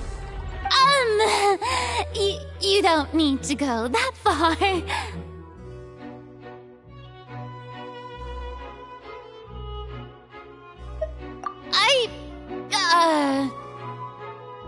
Aren't you the Hydro Archon? Or is it that you can't even wield the power of Hydro, much less the authority of a god? Indemnitium! Yes! It's all because of indemnitium! All Archons derive their power from the faith of the people, and I've converted the people's faith in justice into indemnitium! Thus did I give up all of my divine power to provide everyone with energy for their daily lives. Have you ever seen a more magnanimous god? Isn't that a huge stretch? Yeah, no matter how generous an Archon can be, how could they give up all their power? Can a god with no power even still be called a god?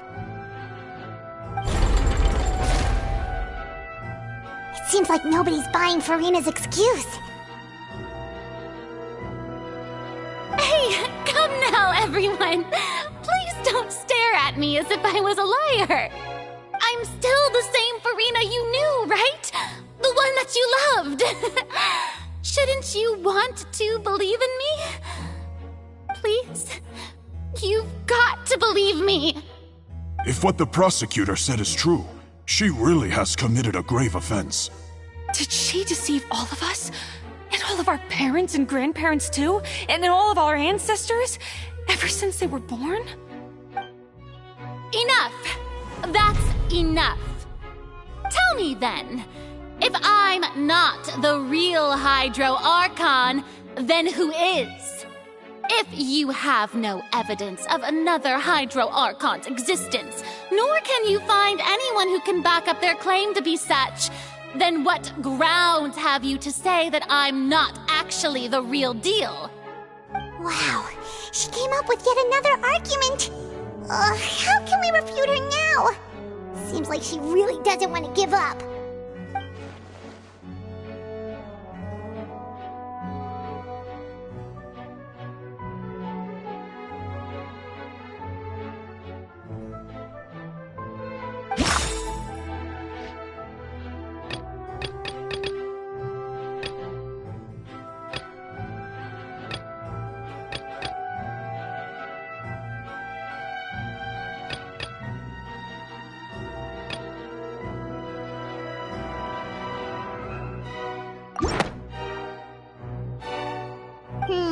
That doesn't sound... It has been established that all Fontanians can dissolve in water from the primordial sea. And that means... Since you insist on claiming to be a god and not a human, then there's a method that you can use right here and now to eliminate all suspicions of you being the latter. Miss Navia, please apply to serve as a temporary attorney for the prosecution before addressing the court.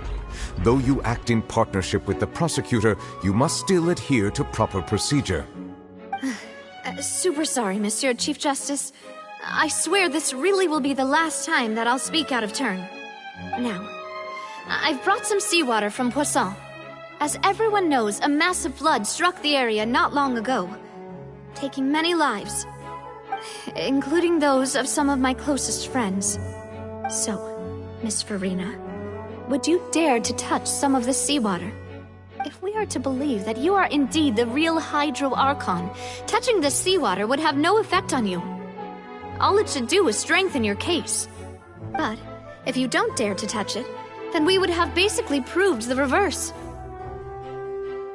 Oh, and I must remind you that after the disaster at Poisson, nobody wants to see any more people dissolve.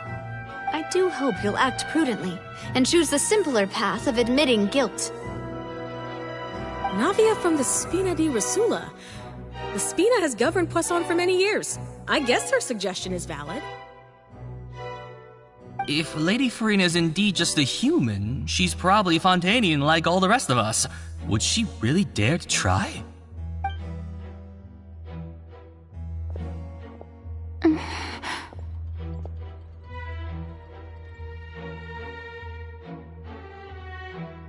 Lady Furina, this test has been unilaterally proposed by the prosecution.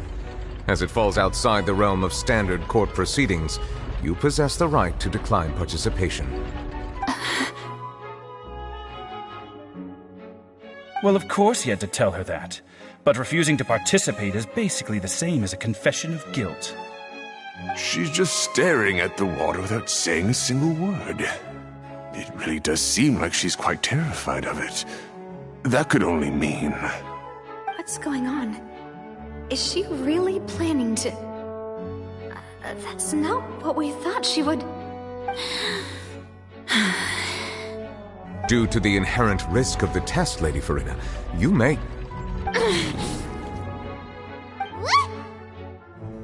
Hey!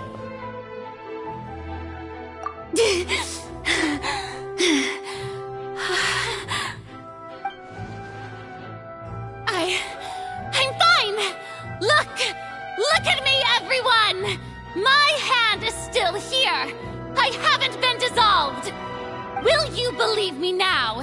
I really am your Archon! I'm nothing like a normal human who would fall apart as soon as they touch this water! Really? Was this not the most obvious thing in the world? Miss Siegewien? If you are present, Miss Siegewien, please come forward and attend to the defendant. Siegewien? Don't be nervous. It'll just take a few seconds. Let me see. That should be enough. Please announce the results of your evaluation to the court, Miss Siegewien. As everyone doubtlessly saw, Miss Farina was displaying symptoms of hyperventilation and flushed skin. These indicate that she was experiencing the adverse effects of exposure to primordial seawater. The extent to which she was affected is the same as other humans when exposed to primordial seawater of a similar concentration. Thank you, Miss Siegewien. Lady Farina, you may return to the defendant's stand. Oh, wait. What did she just say? I didn't get dissolved. Shouldn't that be enough to prove my innocence?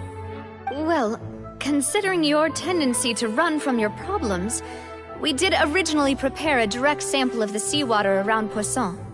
However, after extensive discussion, we exchanged it for a sample that is not concentrated enough to dissolve an actual human. After all, on the off chance that something entirely unexpected might occur, we don't want anyone else to lose their life to the sea. Yeah, so out of regard for Farina's life, you secured a low-concentration sample and asked the head nurse to serve as an expert witness. It's a great thing that the direct sample wasn't actually used. Farina could have... I can't believe... you...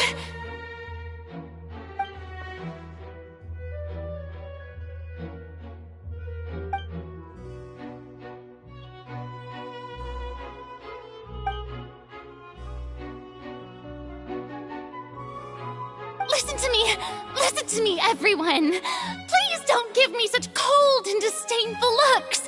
What happened just now didn't prove a single thing! Think about it! How can you conclusively prove that an Archon can't also be affected by the primordial seawater? Also, if I was really just a human, why would I dare to just put my hand in that kind of water?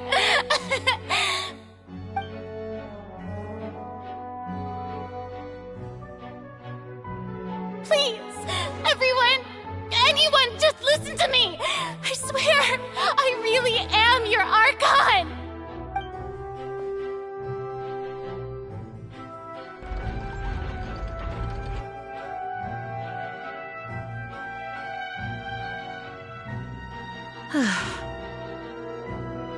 I don't think anything she says at this point will sway anyone.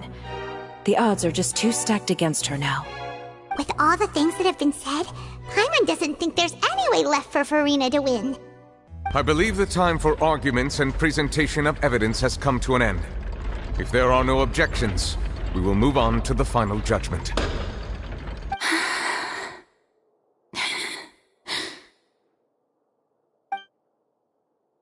I don't think anything she says at this point will sway anyone. She's too stacked against her now.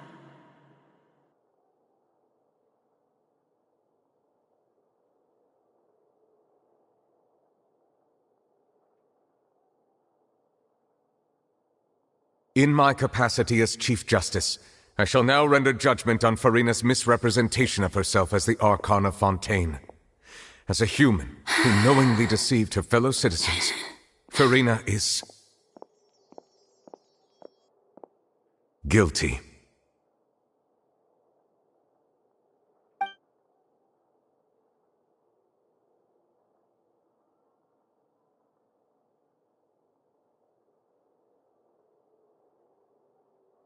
We shall now turn to the Oratrice Mécanique d'Analyse Cardinale to render the final verdict on the charges.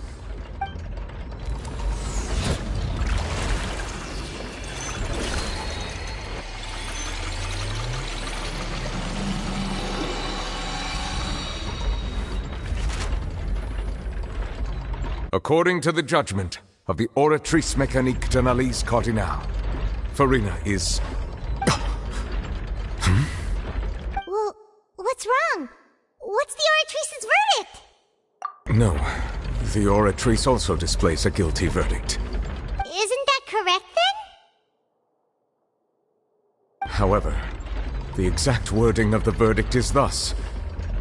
The Hydro Archon, guilty, to be punished via the death sentence. The death sentence? That's actually one of the available sentences? I've always thought that it was just a myth. The one and only time the death sentence has been handed out at the court, and it's been given to the very person we've worshipped as the god of justice? What an unexpected twist. Farina's been sentenced to death by the Oratrice? We just wanted to use the trial to show her the seriousness of things so she'd tell us the truth. How did things escalate this quickly? This outcome is indeed quite strange. According to Fontaine's current definitions of justice, as well as its recommendations for criminal sentences, is this sentence really appropriate for the crimes that have been committed? Yeah! Even Fauché wasn't sentenced to death by the Oratrice. You know, the real evil mastermind behind the serial disappearances case. Indeed. Not only is Farina's sentence overly excessive, the very point of our trial today was also to prove that Farina has never been the Hydro Archon in the first place. But now, the Oratrice seems to have deliberately invoked the title of the Hydro Archon. What does this mean?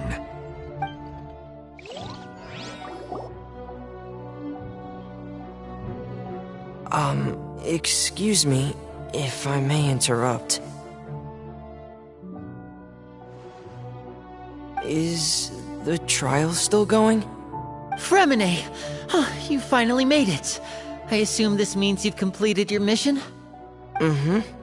Any mission Father assigns to me will always be top priority.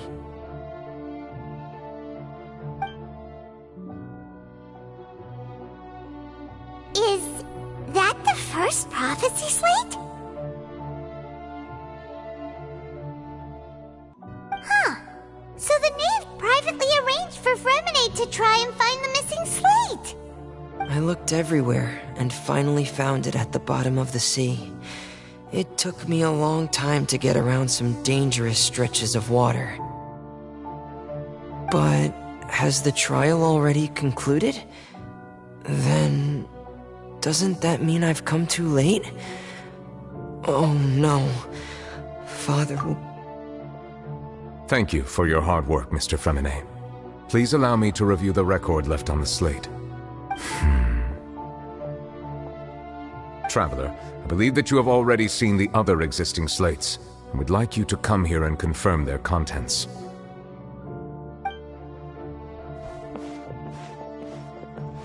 Huh? So what do you see? What is it?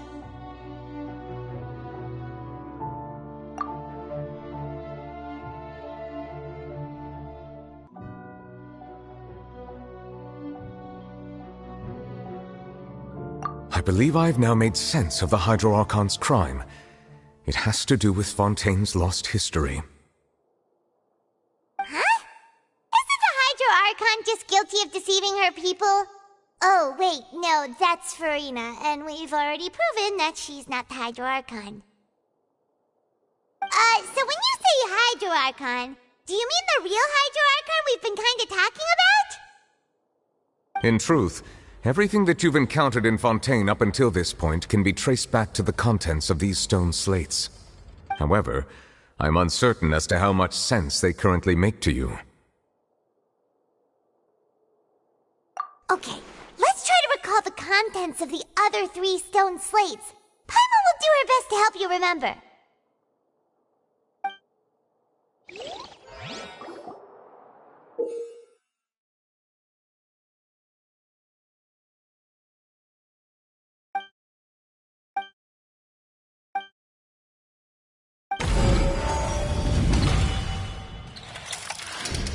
The first stone slate describes what you just said. It seems to show the previous Hydro Archon using her divine power, and then the Oceanids turn into human. Does that mean that Fontanians are transformed Oceanids? Oh, Paimon wasn't expecting that. But if Oceanids can turn into humans, then perhaps this process can be reversed as well. The second stone slate shows Celestia floating in the sky, and the Hydro Archon and her people worshipping it together. But the heavens still brought judgment down upon them.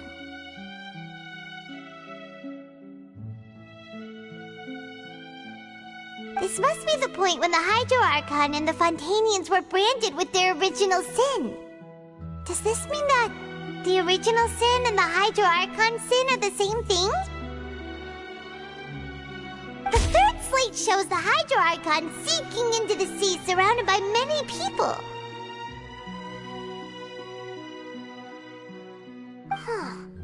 That reminds Paimon, didn't we also watch that happen to someone else?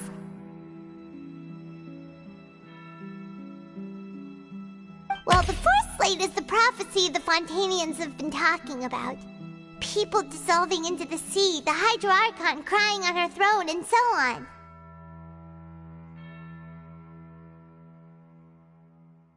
We didn't believe that such a crazy disaster could happen at first, did we?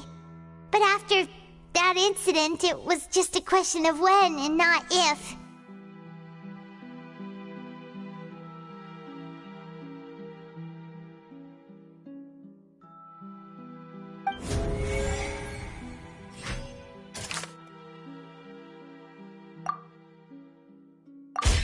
We know from the case of the serial disappearances of young women that Fontanians can be dissolved in primordial seawater, and the first stone slate tells us that long ago, the Hydro Archon used her power to turn Oceanids into humans. This might be the reason that Fontanians can dissolve.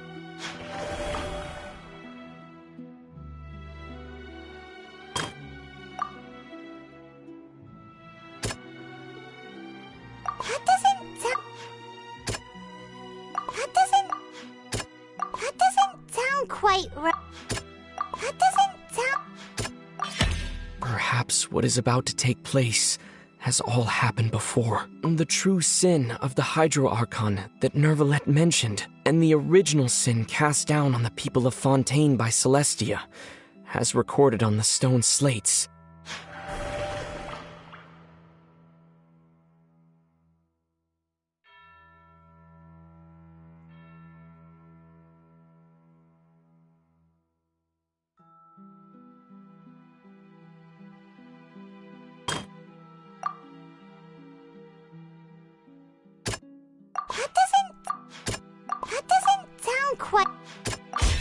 It's not as simple as falling into the sea. When Navia fell into the sea, her consciousness was subjected to judgment. The stone slates show the people gathered around the Hydro Archon in the sea.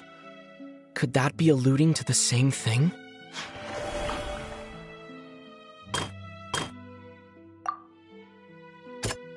That doesn't sound quite... The prophecy from the stone slates found its way into society.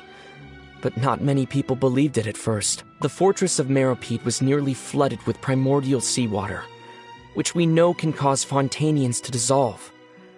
It seems increasingly likely that the prophecy may come true. If we hadn't dealt with it in time, things could have gone very badly. They'll dissolve into the primordial sea but won't cease to exist. Their essence will flow in the seawater, converge, and take the form of an Oceanid.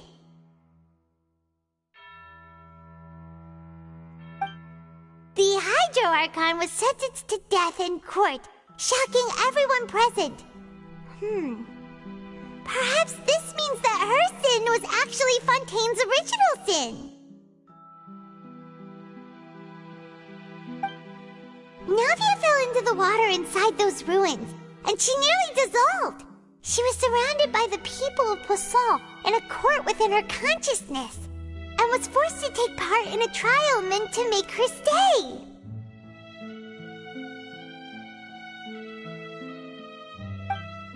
The eruption of the primordial sea at the fortress of Meripede was the surest sign that the prophecy was about to come to pass no matter what.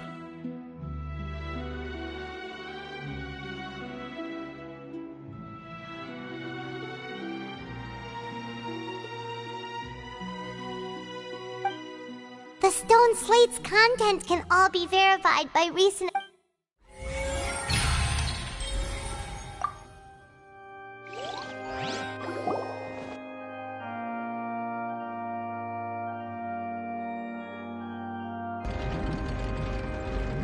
Huh?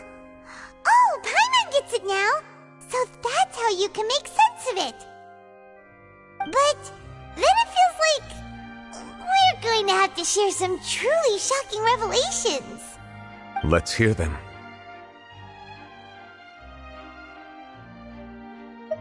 Incredible!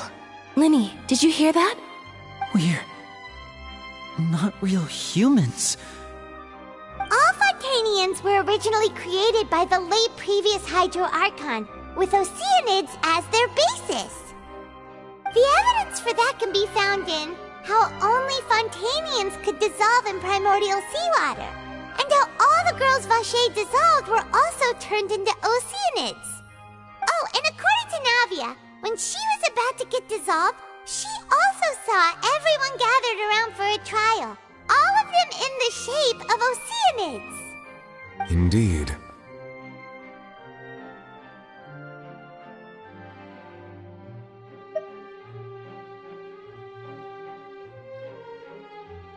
Yeah, and it follows from the content of the first slate that she probably angered Celestia by creating humans without prior permission.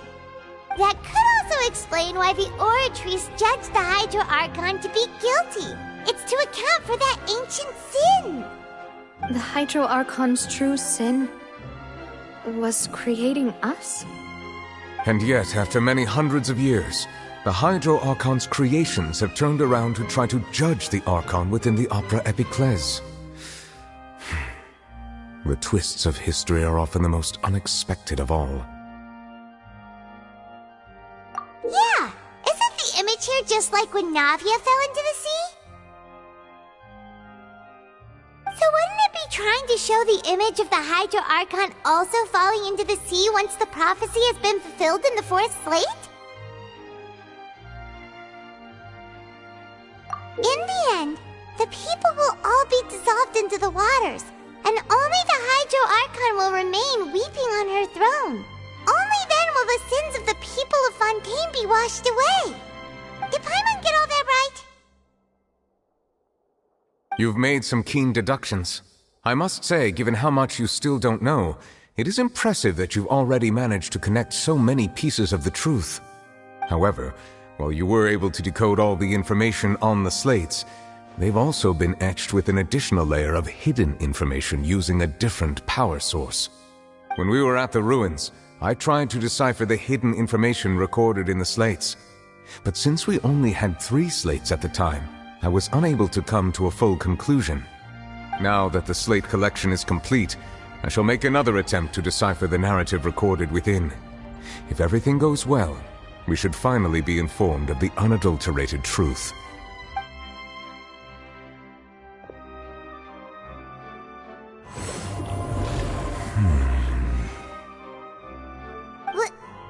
Well? Did you get it? I believe I should share this truth not only with you, but with all the people of Fontaine as well. I will try to briefly summarize it for you.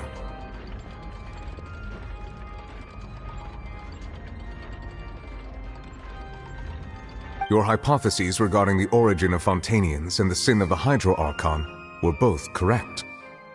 In the Fontaine of old, The previous Hydro Archon sensed the yearning of her Oceanid familiars for life on land.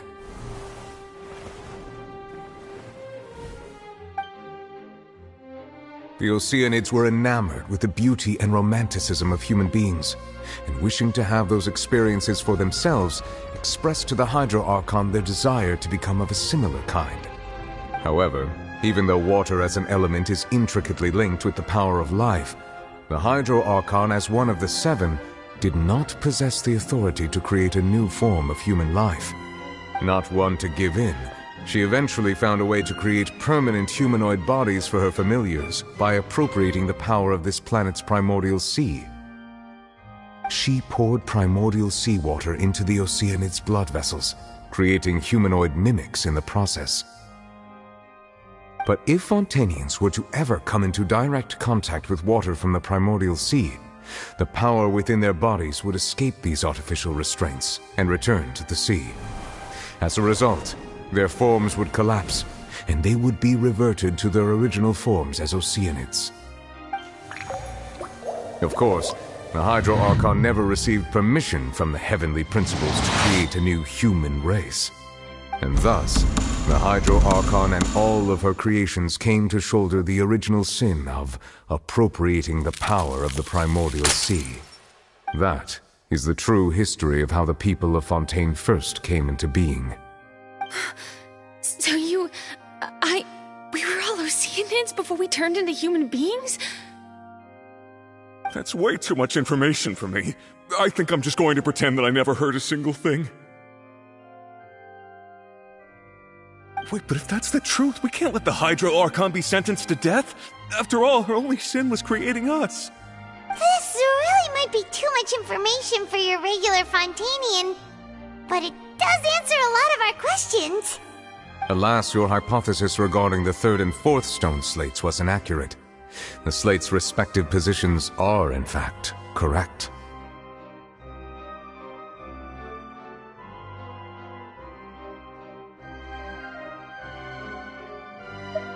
A key point of the visual on the third slate is how all the individuals depicted in the water are humans rather than Oceanids. They have not been dissolved, which implies that the water depicted in this slate is not water from the primordial sea. The nation of Fontaine is the nation of Hydro, as well as the nation of trials and justice. Instead of being the literal element, the water in the scene symbolizes judgment and justice. You may also recall Navia's experience. When she fell into the sea, her consciousness was surrounded by that of many others who intended to hold a trial to determine her fate. Therefore, the meaning of the third slate is that the people of Fontaine shall try the Hydro Archon at the court of justice. Yes, it refers to our present situation. I think I'm following now. So, what you're saying is, even though we decided to put on this trial to avoid fulfilling the prophecy, in truth, everything we've done has happened exactly as the prophecy foretold. So now, it seems, we're the ones making sure it comes true. What should we do?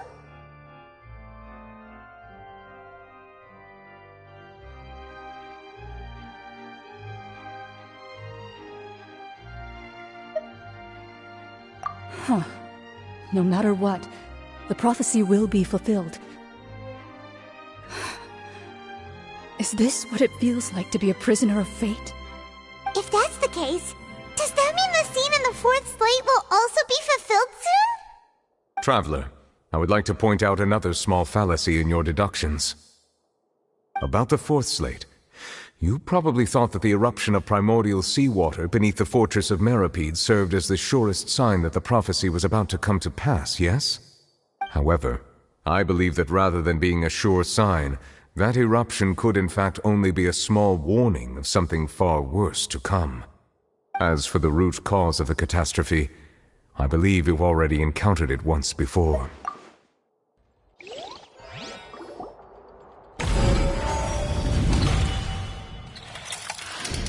This eruption was just a small warning of the things to come. We must find the root cause of the disaster.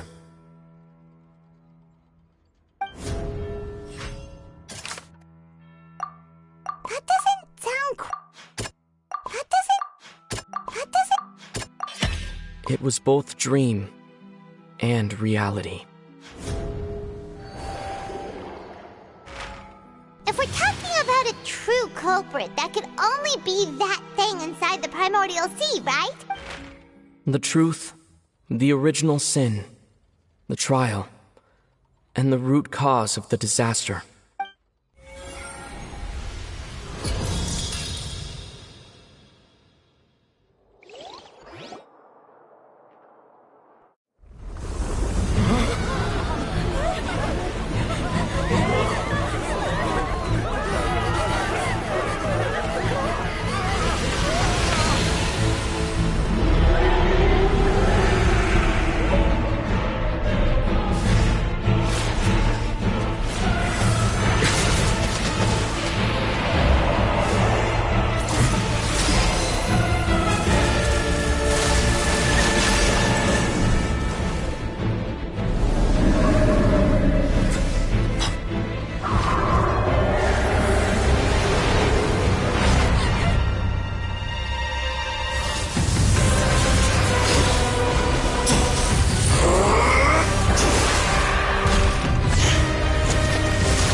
That was way too close!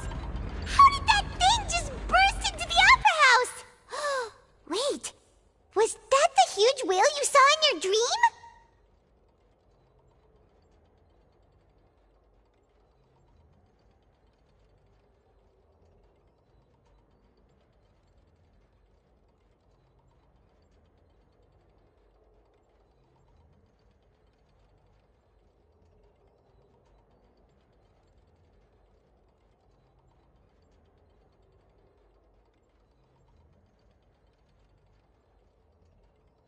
So we've met it at last. I understand very well why it has chosen to make an appearance here. That whale does not belong to Tevat. It is a monster that has traversed the stars, weeping all the while. It has been greedily consuming the energy from the planet's primordial sea, using it to grow. That is the main cause for the rising sea levels. And once it has finished consuming all of the energy contained within the sea, its next step will be... You said that when the Hydro Archon first created Fontanians out of Oceanids, she filled their blood vessels with primordial seawater. Precisely. That whale finds the blood of Fontanians nigh impossible to resist. Therefore, when it left the primordial sea, it decided to make its next stop a packed opera house full of food. Food in the form of Fontanians. We just barely managed to push it back, right? In that case, won't it come back to target the people again, once it's managed to recover its strength?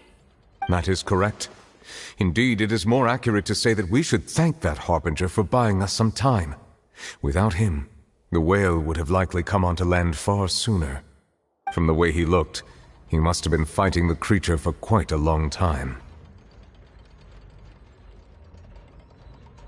That battle maniac. We've always known that he had a special connection with that whale, but we definitely didn't expect it to help us out like this. Anyway, now that we know that this whale is the actual cause of the disaster recorded in the prophecy, all we need to do to stop the prophecy would be to find a way to beat it up, right? It is too late. It had already absorbed too much of the primordial sea's energy before we could notice it. At this point, it has become practically integrated with the sea itself. Even if the entirety of Tevat were to be destroyed, it could still survive and swim off towards some other world. not something I will accept. We've already done everything we can, and we even found the true culprit. We've come so far. You can't just tell me that the last hurdle is some impossible foe. That's just not fair. Indeed, that's not how a grand performance should end. I'll fight it to the end, no matter what. So the prophecy will be fulfilled no matter what, huh?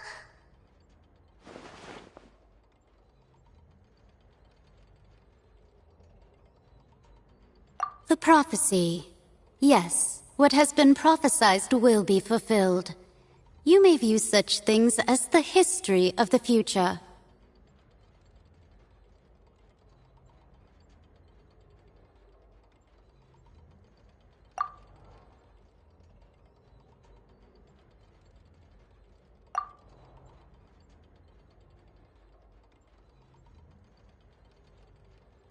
Just as prophecies are usually only the future as seen from the perspectives of the gods, could things be happening in hidden corners where the gods' gaze does not fall?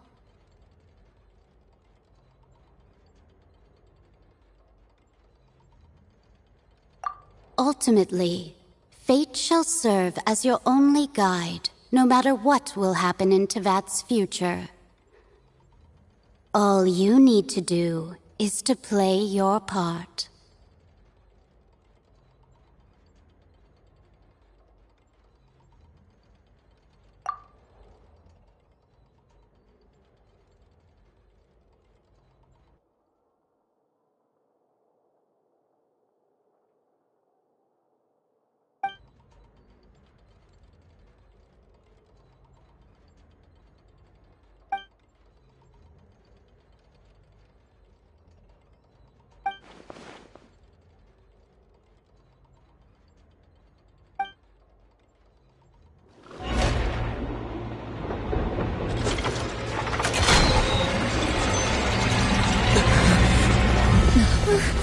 What's happening with the oratories? I believe it is preparing to carry out the death sentence.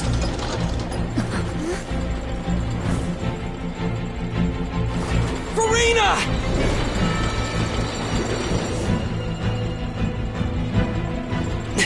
No, I still need answers.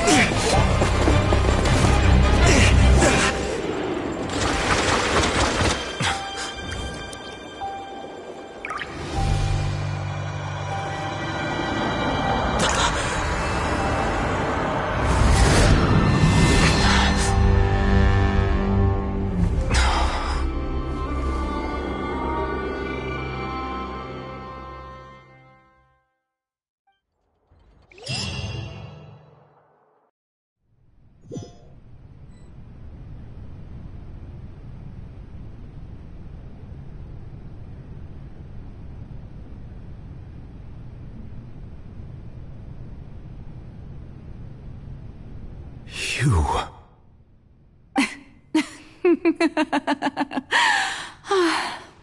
Sorry. That shocked expression on your face is just too amusing. I couldn't help myself. You are not Farina. Who are you? The sweet sound of bewilderment. Marvelous. A sure sign that my attempt to deceive everyone was a resounding success.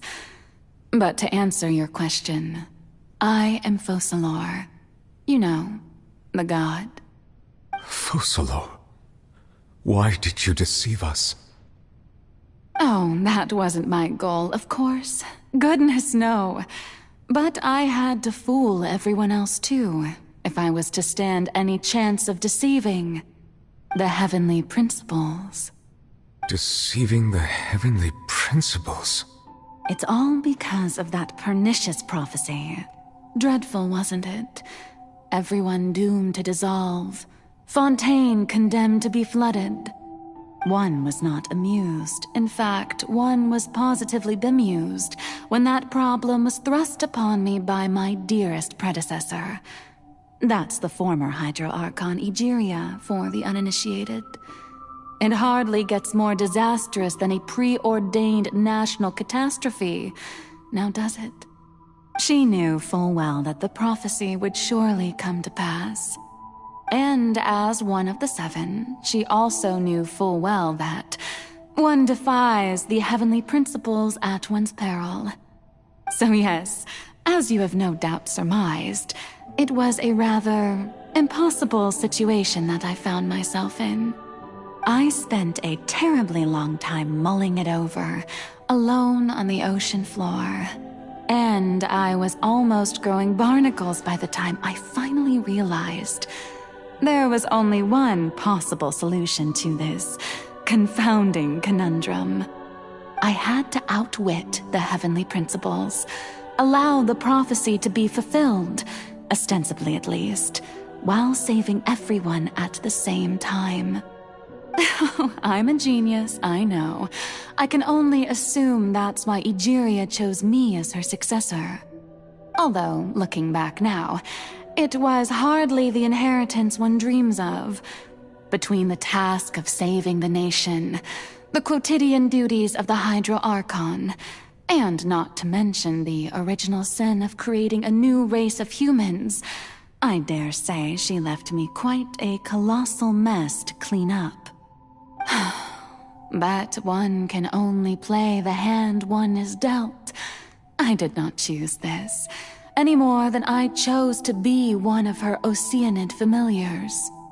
So you were also once one of the Oceanids, transformed into a human by Egeria's hand? Yes, I was. I always dreamed of becoming human. And I still do, even now. In my eyes, to be human is to be part of the greatest opera ever known. After becoming a god, I separated my divinity from my body and spirit, leaving behind only a self that was as naive and bewildered as my past self on her first day as a human being. The me you see before you now is that divinity. And the human counterpart I left behind, I named Farina. She could feel joy, sorrow, and everything in between. She could be as vain and conceited, or as meek and vulnerable as she wished. Her strengths were of a kind only a human could possess, as were her shortcomings. But in my eyes, Farina's humanity was what made her perfect. She was perfectly human in every way. The person I always wanted to be. Anyway, so then I cursed her. All part of the plan, of course. The plan to deceive the heavenly principles. Do you still remember the final scene of the prophecy? The Hydra Archon alone, weeping on her throne. In order that the prophecy might appear fulfilled, I invited Farina to be an actress, to play the part of the Hydro Archon in the prophecy. Under the curse I placed on her, so long as I, Focalor's divinity, continued to exist, she could not die. But nor was she free to live her life in the pursuit of happiness. Instead, she was forced to take the stage in the opera house, to embrace the role of leading lady, to forever play the part of the god from the prophecy, all to create a deceitful appearance of that prophecy coming to pass. I suppose now you probably understand why your court is called the Opera Epiclese. But Farina is only human, isn't she? Even though she has had a long life, her mind is no stronger than that of any other ordinary human being. I cannot begin to fathom what she has had to endure. It must have been torture for her. It has indeed. And although she is, in a sense, me in human form, I most definitely owe her an apology for it. It's been 500 years, and all along, she's been playing her part in the most unimaginably long, unbearably lonely, and agonizingly painful opera of all time.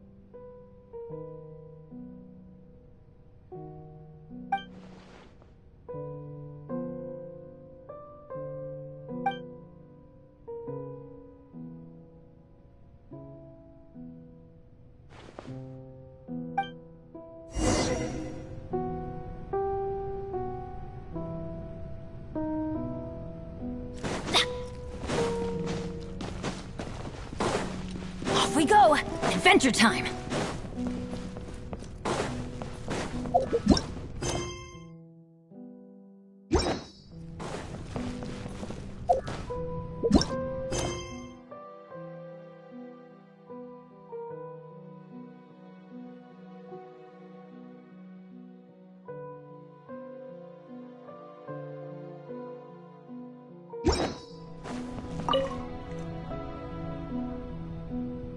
Oh? Who permitted you to come onto this stage? Now, I understand your admiration for my august self, but I must ask you to keep to the rules. All right. It is not my intent to reprimand you. There is no need to state your name. Just be off with you. Do not distract me from my performance. Oh, do not jest. Can you not feel it? I am Focalor. The eyes of countless Fontanians are upon me. I must, at all times, display the utmost elegance and nobility.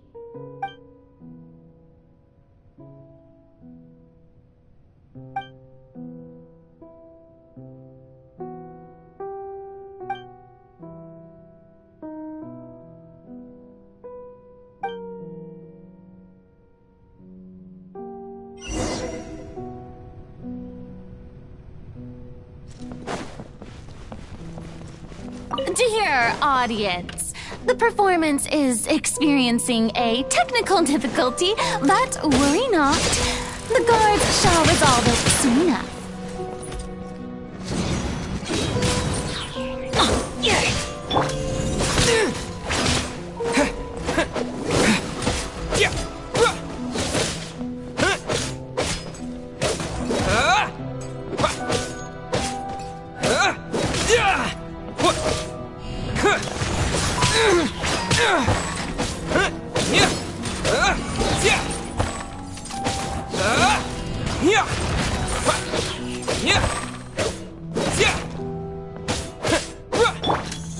That's gonna hurt in the morning.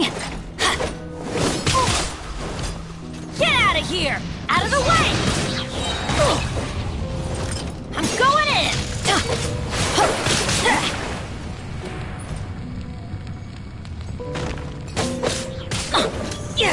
Why do they never miss?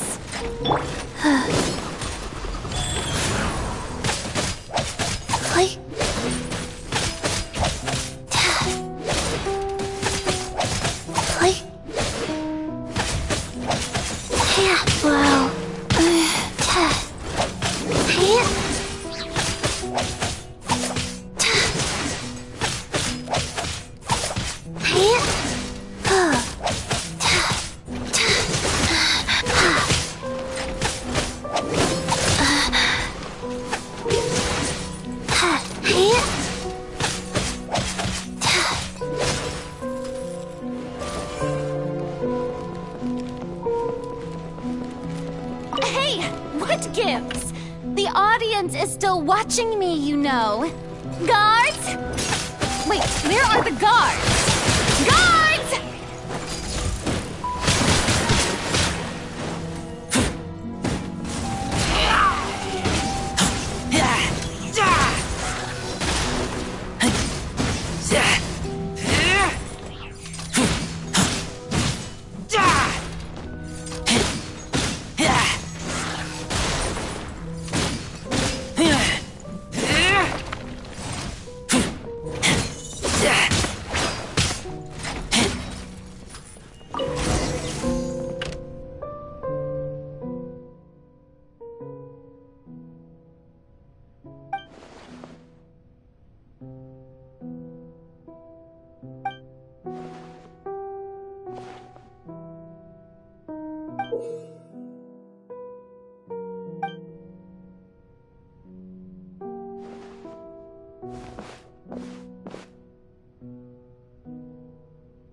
Farina.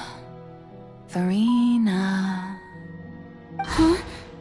Who's that? Who's calling me?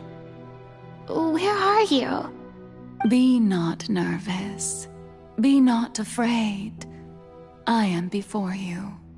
Wait a moment. You're near me? How can this be?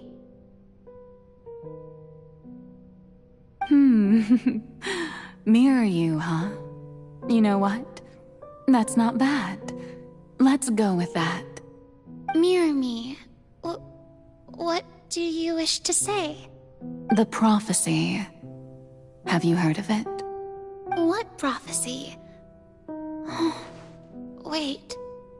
I know. I think. I don't know why, but it's in my head somehow. The people will all be dissolved into the waters, and only the Hydro Archon will remain, weeping on her throne. Only then will the sins of the people of Fontaine be washed away. Oh, very good. You know it well. What's going on? I can't seem to remember anything clearly. The only thing I know for sure is this prophecy. Will it really come to pass? Yes, it will. And that is why I've come to you. Disaster will come to Fontaine sooner or later. Things will develop just as the prophecy declared. There is no escaping it. But doesn't that mean everyone will die? I'm a Fontainian just like them. Will I dissolve too? Oh, don't worry. Magical meetings exist in this world precisely to give people a chance to turn things around. It is the reason why you met me today. I will tell you how to save everyone, but you may have to suffer somewhat. Oh, so there's still hope after all. Goodness, you frightened me. You spoke so much and with so much certainty. As for the suffering, well, I will admit that the first thing that came to mind was, why do I have to be the one to suffer? But if the prophecy will come true, I'll also die anyway, right? So if I've already met you as my magical meeting in this world, if there were scales, with all the people of Fontaine on one side, and my pain on the other, is it not obvious where the scales should tilt? You truly are the perfect human. My ideal. I suppose this would also be the justice that belongs to you. Huh? Don't worry, it's nothing. Listen well. Fontaine has just lost its Hydro Archon. I need you to play a role. That of the new Archon. Play as a god? That's right. You must begin a never-ending masquerade. You must never let anyone suspect your identity. If you can keep it up, then I shall have my way of defying this prophecy. But should your identity be revealed, then all hope will be lost. But how will I do this? A human assuming the role of a god without being exposed. Don't worry. What you must do is not to turn yourself into a real god. You simply need to play the role of a god as humans imagine them to be. Being a human yourself, I'm sure you already know what such an entity would be like. Remember, your true challenge will not be pursuing divinity, but contending against humanity. I'm still not sure I understand, but I'll try. I'll try to do this. So long am I going to have to play this role? To accomplish this mission, you will have to stay on the stage for many, many years. You will endure and not grow old until your task ends. But I promise you, all will eventually end in a magnificent and dramatic trial, and everyone will be saved. A trial, huh? How exciting. I'll be looking forward to it.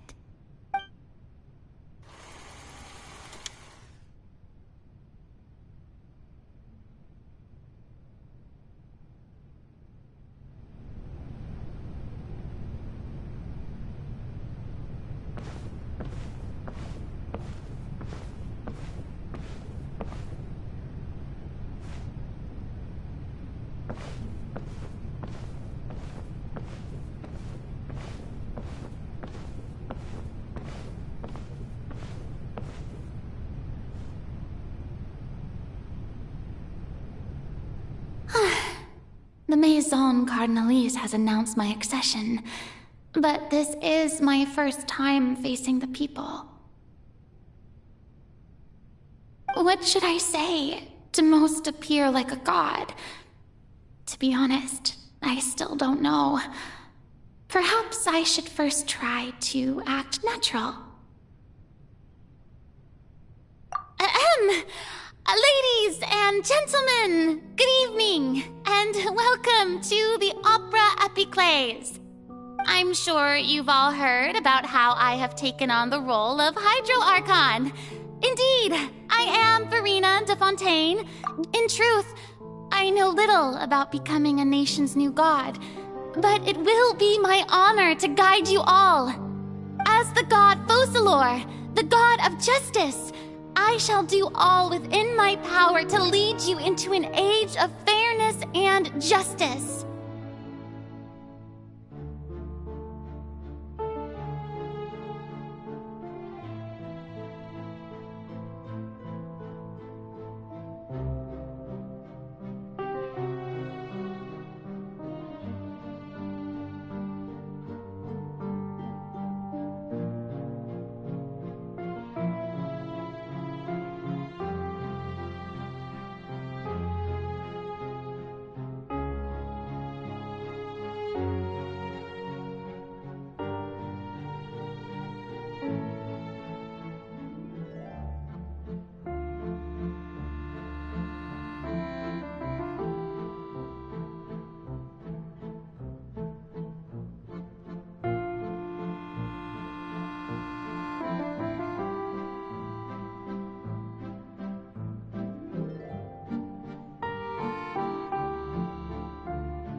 Once again, thank you all for coming. If you should have any questions or suggestions, please send them to the Maison Cardinalise. The future of Fontaine will require us to work together, after all. This should do it. I thought I might stammer, but thankfully, I was able to convey my thoughts just fine. Okay, and next. That's the new Hydro Archon. Is this some kind of joke by the Maison? I would have thought that a being that surpasses humanity would be a bit more assertive. Hey, did you hear that? She even told us to send her suggestions there at the end. Shouldn't gods be all-powerful? She's being so modest. What's the difference between her and an ordinary person, then? If you ask me, perhaps the succession didn't actually happen. She might just be a Maison-back puppet. Wait, what's going on? Why is everyone suspecting me of being a fake? Oh, this is bad. If I get exposed here, there'll be no saving the people from the prophecy. Right. Mirmi said that I just need to play the role of a god as humans imagine them to be. Calm down, Farina. Think. What do the people want? How would they imagine a god to speak and act? Assertive, with a strong sense of presence. One who can dispel all doubt. That is the character I'm fated to play.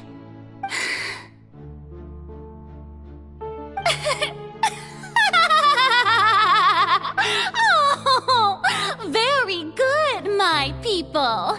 Only ones such as you are deserving of my rule. Now, I was wondering if some weak puppet were to one day come onto the stage and claim ownership of this opera house, would the children of Fontaine follow them? Well, it seems that you would all see right through them. Having passed my test, you are qualified to witness wondrous trials alongside my august self, here in this opera house. You may consider my previous act a door gift of sorts. I thought it was a debut that suited the atmosphere. Now then, let us be reintroduced. Ah, so that was just a performance. How could I have forgotten that we were inside an opera house? Her personality. It's quite shocking, to be honest, but I suppose it's a better look than before. Such a fascinating and bold deity. How wonderful. Our future may yet be bright after all. It seems I've turned them around. Best follow this flow and restart my accession speech.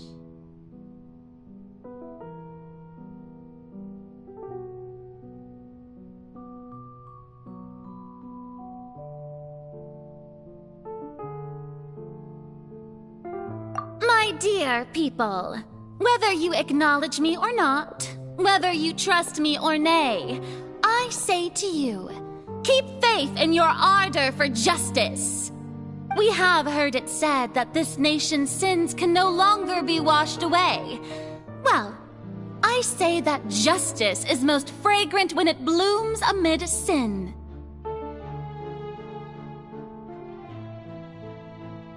No, this won't work. They'll suspect me again. I must play the role that they want me to play.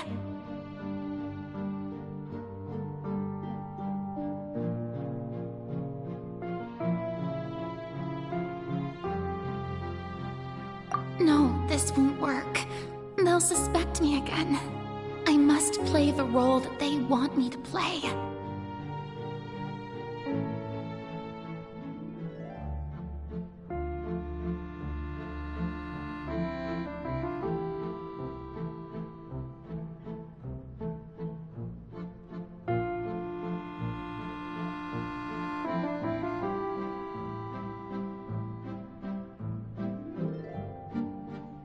No, this won't work. They'll suspect me again. I must play the role that they want me to play.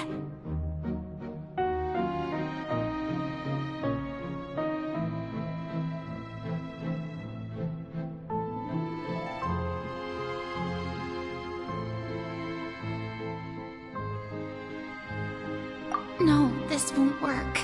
They'll suspect me again. I must play the role that they want me to play.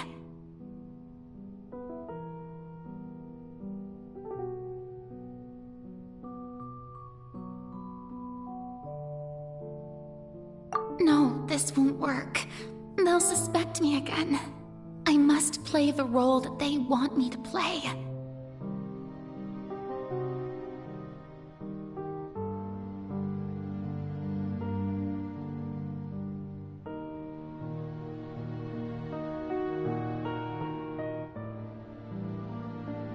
No, this won't work. They'll suspect me again. I must play the role that they want me to. The scales of justice should not weigh heavy in the hands of its god. On one side, it must carry fairness and justice. And on the other, praise and applause. May law be the prayer on our lips. May judgment be our worship. Let us light the fires and drink to the future of Fontaine! There is no trouble in this world that justice cannot solve. All that is needed is for you, my people, to believe in it, heart and soul. So long as I, the Archon Focalor, stand within the Opera Epiclese, so long as I stand before the Oratrice, I shall even judge the gods of this world!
Lady Farina, here are today's case reports, as well as a summary of the follow-up for your perusal.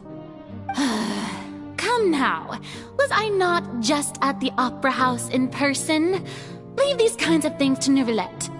Besides, none of these trials were the one that I'm looking forward to the most. If I may be so impertinent, what kind of trial are you truly looking forward to? A magnificent, dramatic, and wondrous trial. A trial to end all things. How could you hope to understand? That's true. I fear I lack the ability to grasp your divine thought, Lady Archon. No need for fright, and do not take what I said before too seriously. Go now, do your duties. The trial I await. It will come one day.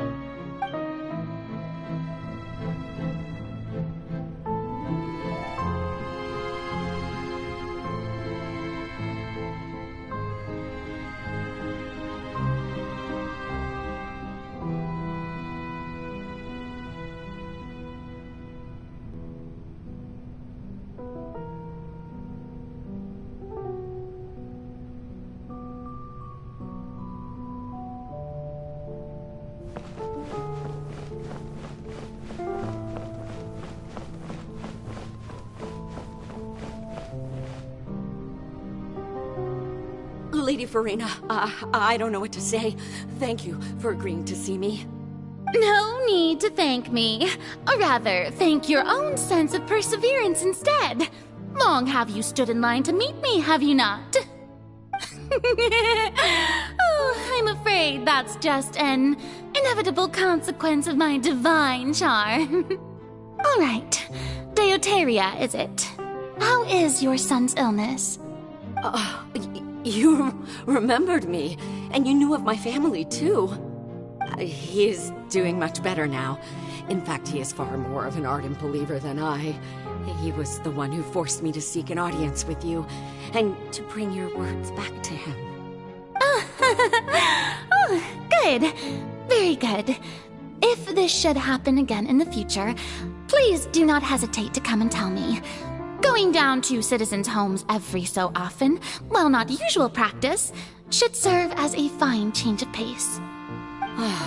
You're such a gentle and wise god. Thank you once again, on behalf of my son.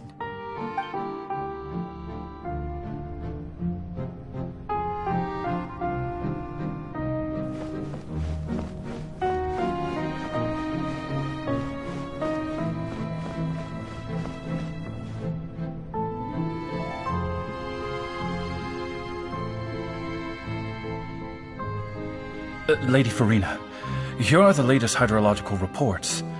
As for the specific parameters you asked to take note of, I'm afraid things still don't look good. I see. It's as I thought, then. As your god, I did already expect this, but I wanted to see how far your human wisdom would allow you to analyze it. All manner of signs indicate that the prophecy will still come to pass. Forget it. That's not something you need to worry about right now.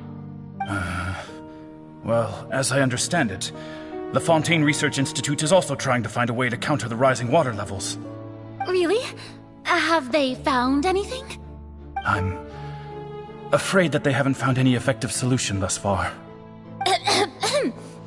Is that so? Well, no wonder. This issue has reached the realm of the gods, after all. Still, their spirit is praiseworthy.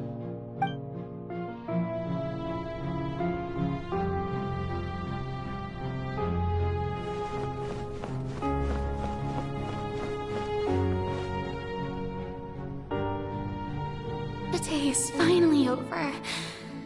I haven't had a moment to breathe this whole time. But it's good to see that everything's getting on track. There are no longer any voices of suspicion. Maybe this is fine.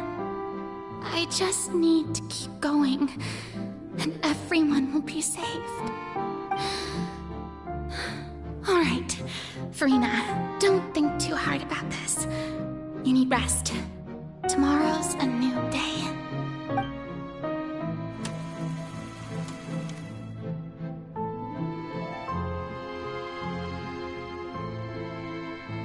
Lady Farina, here are the new trial reports for the latest cases, as well as a summary of the follow-up. There'll be no need for that. I've seen them already. There's no need to go back over scenes I've witnessed in person before. Lady Farina, I've waited so long for this chance to see you in this manner. Indeed, my dear, loyal citizen. This joyous moment is an honor for us both. Lady Farina, we're detecting significant hydrological anomalies near Poisson. Understood. Keep monitoring. Keep me informed should anything come up at the Institute.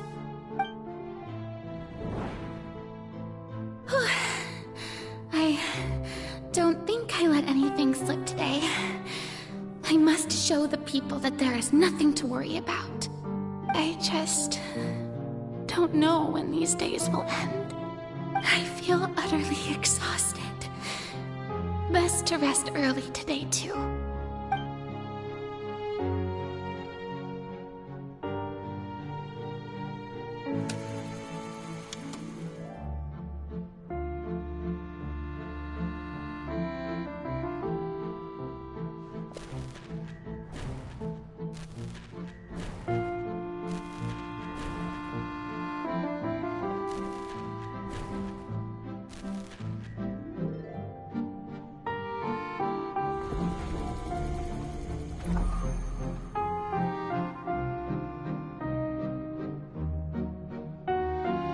Lady Farina, it's like a dream being able to speak with you up close like this. I've heard that the first member of our family who was honored to receive an audience with you was Madame Dioteria, almost 20 generations ago. And what a fine family yours is indeed. It brings me great joy to meet such a faithful believer, a descendant of a line most ardent. Surely you exaggerate, Lady Farina. My lady? What is it, good citizen? Oh, are you crying?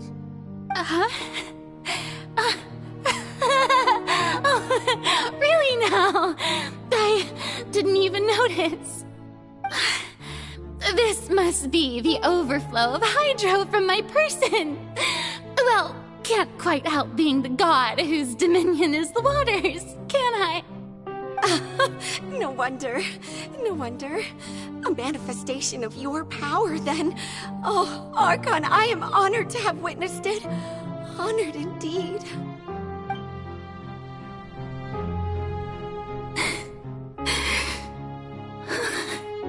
So interminable.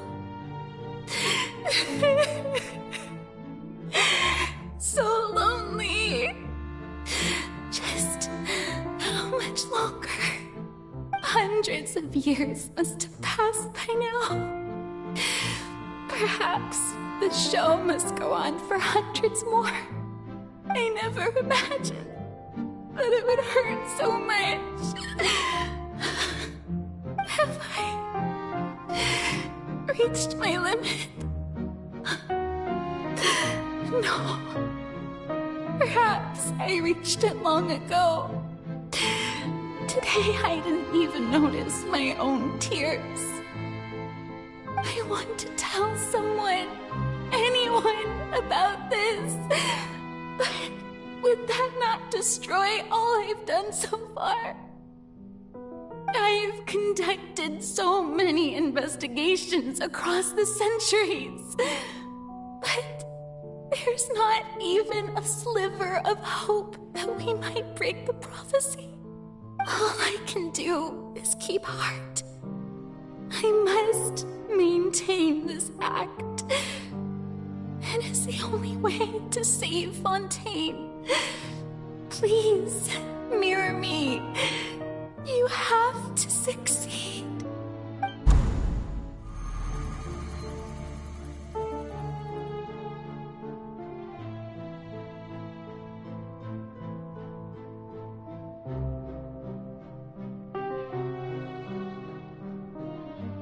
Farina, you don't have to shoulder this burden alone. Although I don't know what you might be keeping from everyone, your people are more than willing to share your burden with you.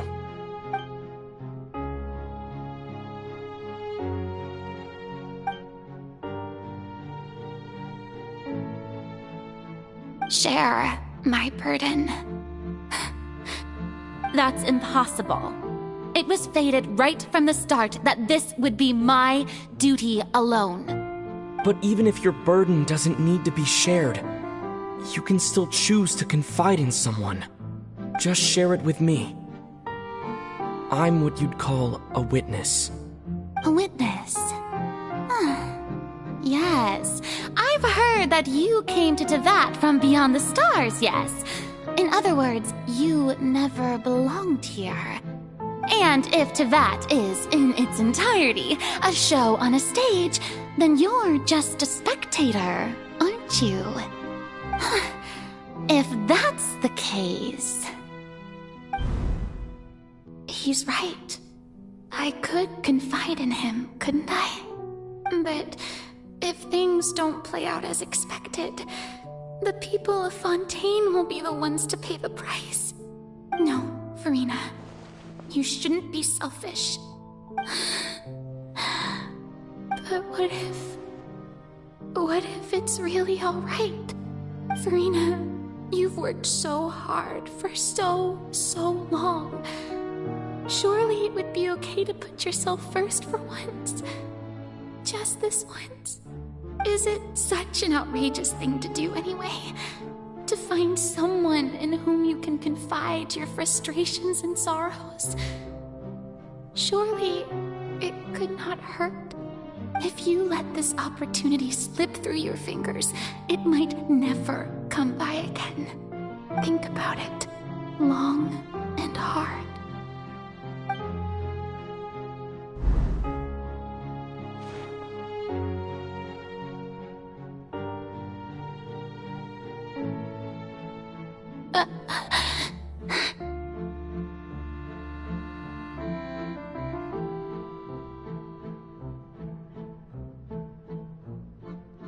No, I have nothing to say.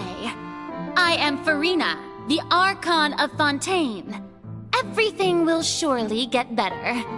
All you need to do, dear spectator, is to witness my performance until the curtains fall.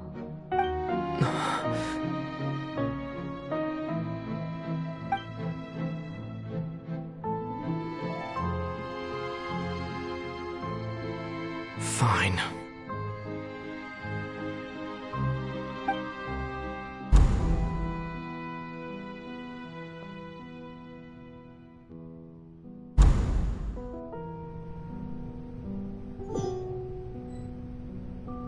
So even Farina doesn't know the truth? You've never once let her in on the full plan? Yes, it had to be done. To deceive the heavenly principles, you must first deceive yourself. She did very well. If she had let her resolve falter even once in these 5 centuries, Fontaine would have been doomed to the most tragic fate. It seems that trusting humanity was the right decision after all. I believe that I understand how your deception works, but that is only half the truth, is it not? How would you build on this foundation to save the people of Fontaine? That is the most important thing. Ah, good. Of course, the Iudex of Fontaine has pinpointed the crux of the issue. I'm sure you've long sensed that the Oratrice is no simple machine, yes? I've always suspected that it had its own consciousness, and Lenny did mention that he heard a human voice within the core chamber. It now seems that that person was you, hidden within the machine all along. Am I right? And then I became one with the Oratrice, taking Fontaine's gnosis with me. Yes, it would seem so, wouldn't it? Alas, your understanding of this device still lacks sufficient depth. In truth, it is no enactor of justice. It is, in fact, a device created to kill the god of justice. I beg your pardon? Oh, you have it. And to be more precise, not only will the Oratrice take down the god of justice, it will also take down the divine throne upon which she has been placed. I mean, did you think I would be the sort to enjoy peaceful repose while Farina suffered? My work over these last 500 years has been to constantly accumulate indemnitium within the Oratrice. But really, some have already discovered that only a small fraction of the energy generated by the device was ever used to provide power to Fontaine. The vast majority had to be, accumulated to enact this death sentence. It was all a part of your plan, then? Both the trial and the sentence? Indeed. This power, accrued over 5 centuries, could have sustained Fontainians for millennia had it only been used for that purpose. Almost all of it has now been stored within the Oratrice. But only power of this magnitude could hope to destroy the Hydro Archon's divine throne, shaking the rules established by Celestia and breaking through the institution that is the Seven. So the Oratrice's call for death was for neither Farina nor Focalor, but for the Hydro Archon. The destruction of that divine throne. If I do not misunderstand your intent, you must be... returning what's rightfully yours to you, of course. In other words, this was all done to return the authority of the Hydro Archon to the Hydro Dragon of this planet. But...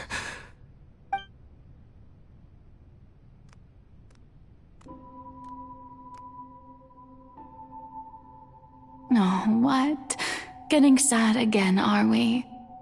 The authority of the ancient dragons shall soon be yours once more, O Hydro Dragon Sovereign.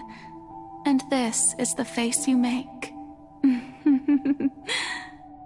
All you've done throughout the years is just so you can sacrifice yourself at the very end.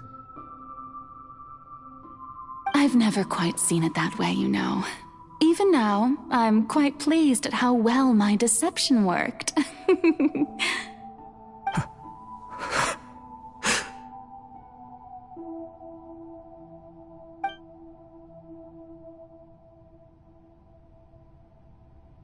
Hydro Dragon, don't cry. I must say, had it been within my rights, I would have loved to judge the heavenly principles themselves. Were they not guilty of essentially the same crime? Egeria stole the power of the primordial sea, and the heavenly principles stole the power you ancient dragons possessed. I, for my part, am the god of justice. And is it not just that your original powers should be returned to you? Speaking of justice, I have always believed that justice lies in the process of pursuing human existence itself. So, if the theft of the primordial sea's might was Fontaine's original sin, then, leaving matters of procedural right and wrong aside, the descent of the Fontanians as humans and their right to exist in this world would be Fontaine's original justice. In other words, existence was Egeria's justice, and to me, justice is the continuation of that existence. Defying the prophecy and ensuring that Fontaine's people shall live on, that should be the justice enthroned over all others. At this point, we, whether it be myself or all other Fontanians, have shouldered the burden of this sin for far too long. Iudex Neuvillette, the highest judge in our land, when you regain your full power as an elemental sovereign, what verdict shall you pass upon us? So when I was invited to the court of Fontaine to serve as Iudex, I see now that that was your idea too. At last, I now understand the true purpose behind this position. In the beginning, I was uninterested in human existence. But these 5 centuries of living alongside them have gradually brought about mutual understanding between us. And I have even attempted to feel as they feel. You are a devious one, Focalors. Things being as they are, surely you know that I could never declare them to be guilty.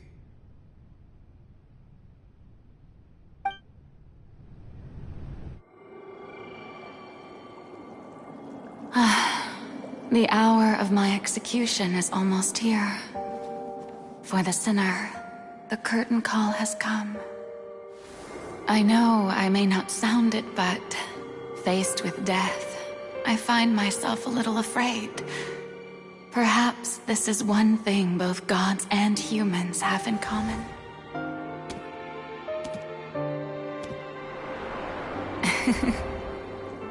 Farewell, Neuvillette.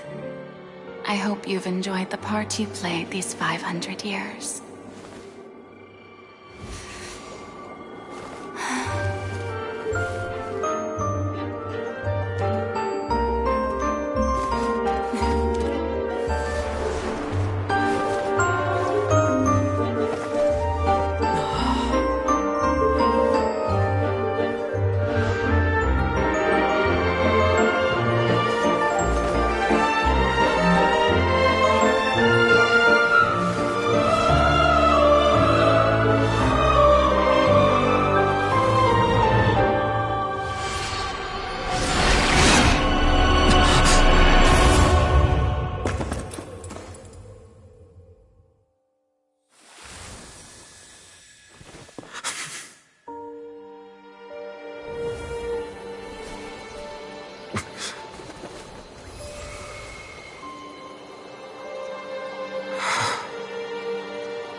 Judex Nuvelet, hereby declare, people of Fontaine, your sins are forgiven.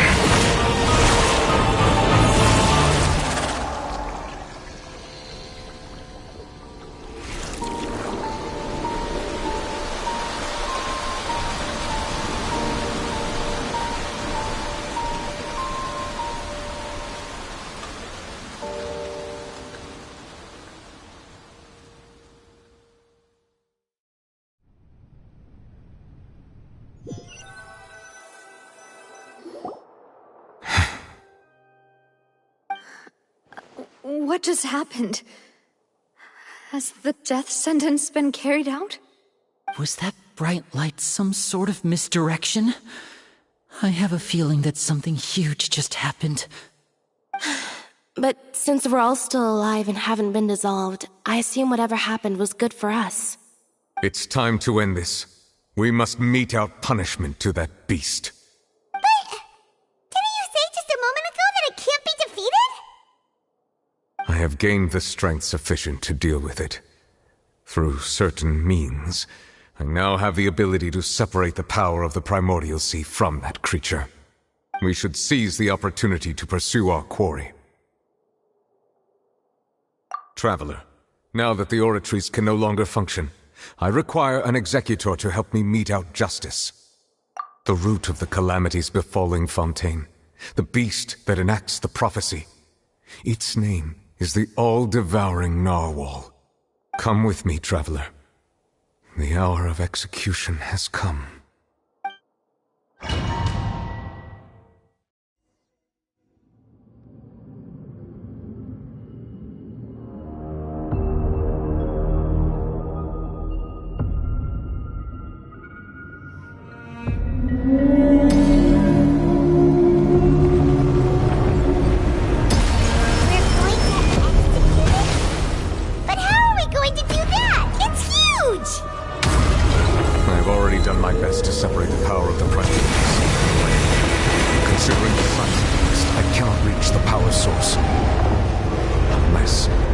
Find a way to attack it from within. I shall share a part of the ancient dragon's power with you.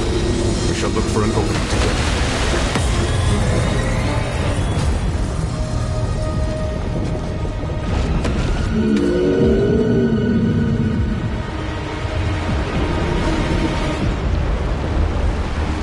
I can feel its sorrow turning into hostility.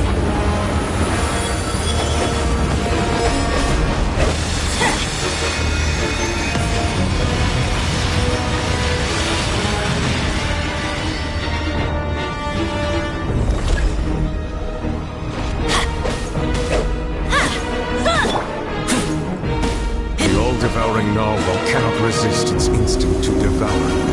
Continue to trigger its hostility. Chance will present itself.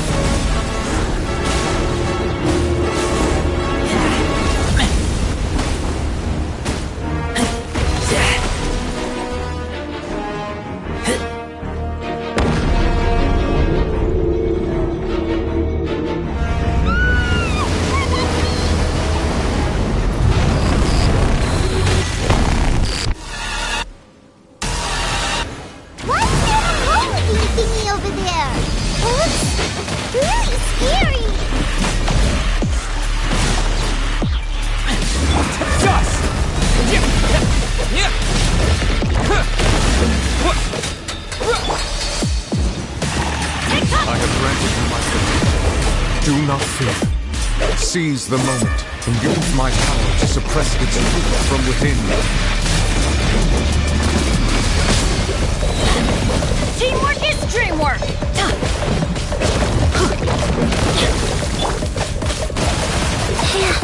Rise.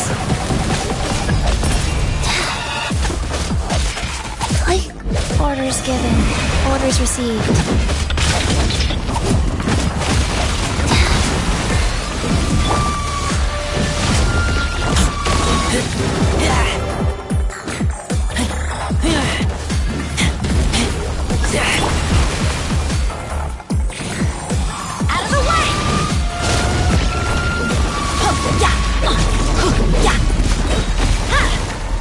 Everybody stand back!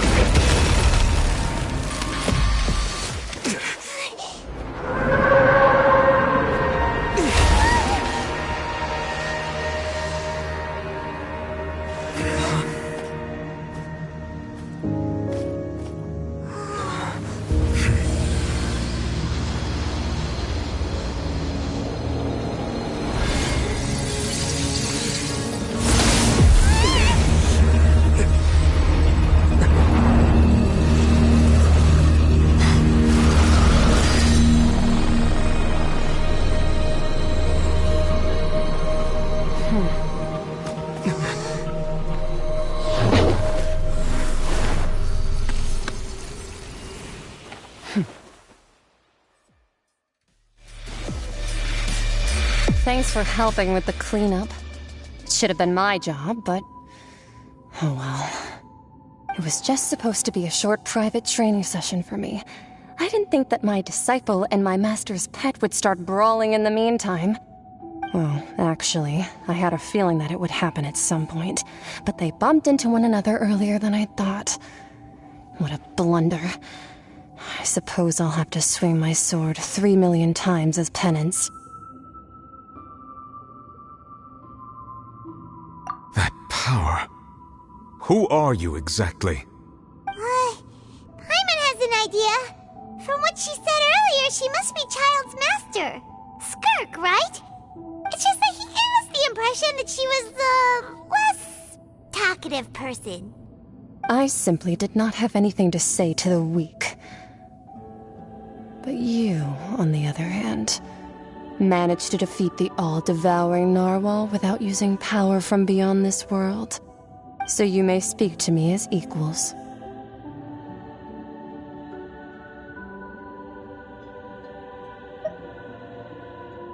I have to agree. It's a strange use of a planet's primordial waters just to raise an all-devouring narwhal. That kind of power is wasted on it. It's not cooperative. It eats too much. And I have more important things to do with my time than pet sitting. The only thing that creature has going for it is its looks. All in all, it fails as a pet. Miss Skirk? I think you might have missed the point. The point being? Well, being that this pet almost destroyed an entire nation. So what sort of person is your master? Well, Child's master's master. Wait, is that right? Oh, right. So you don't know him. Sorry, I assumed you did. His name is Sir Telogi. Huh? I am unfamiliar with that name. Huh. So Master isn't sufficiently famous. How should I describe him then? Have you heard of the name The Fowl? The Fowl? Still nothing? Well, how about the Visionary? Vetterfalnir then? Or Gold Rhine-Daughter? Ooh, that one we've heard! Rhine-Daughter's part of the Hexen Circle. She's Albedo's mom, right? Oh, so you do know that name. To be honest, I also heard all of those names and titles from my master. I don't actually know them either. But I suppose you understand now, yes? My master is likely a similar sort to Rhine-Daughter. They are both pursuing some form of perfection. Wait! Didn't you also mention a visionary person? Paimon didn't quite catch their name. Actually, never mind that. I believe it expedient to inform you that the all-devouring narwhal used up nearly all its strength fighting you. Such roiling hydro energies will prove difficult for the planet's deep seas to digest. As such, the fontaine back on the surface has most likely been thrown into chaos. In other words, the prophecy that you've been fretting over should now be in full swing. What?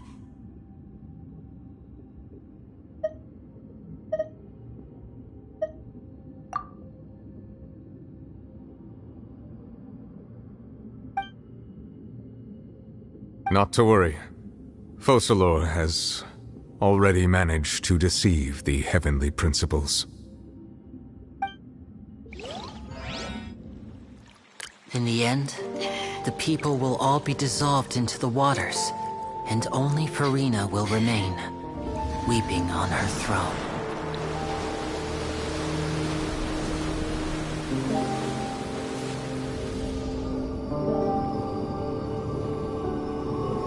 Only then will the sins of the people of Fontaine be washed away.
Initiate emergency rescue!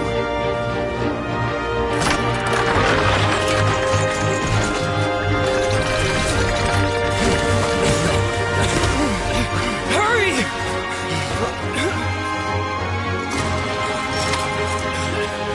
Hey, lend a hand!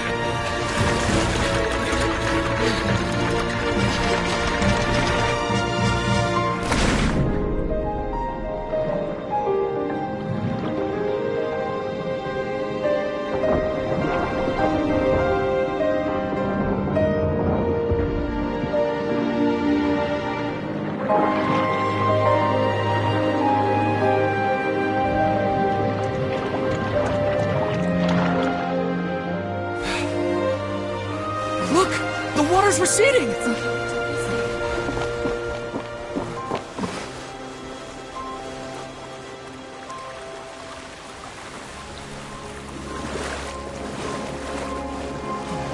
It's a miracle! Water's receding. We didn't dissolve. The prophecy was wrong. The prophecy was wrong.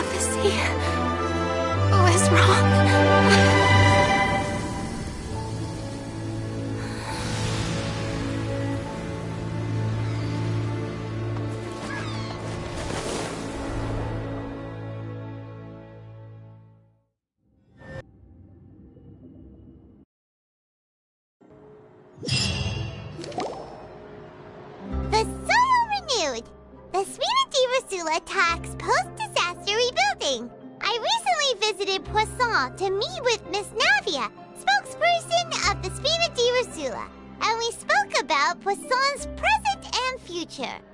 Old soil can still give birth to new bloom, Miss Navia stated.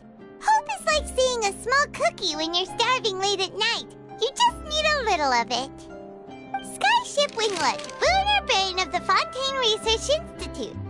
The various disputes that have arisen on account of Mr. Edwin have suddenly become a shield over the Institute, with Jurier turning out to be a once-overlooked hidden gem. People always call the first researcher mad, but few know what to call the second. And should that latter person achieve a miracle, they would find it all the harder to find a word with which to classify him and his team. Wow! Paimon barely recognizes the people in the reports. Are those really Jurier and Navia? They sound like real big shots.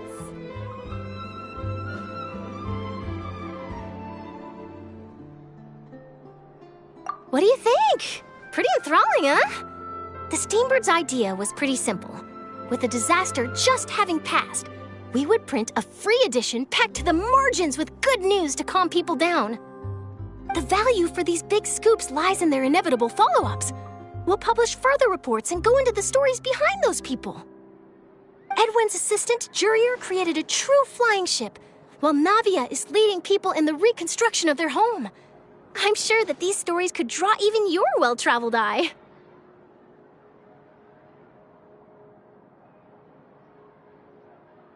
Paimon's curious too!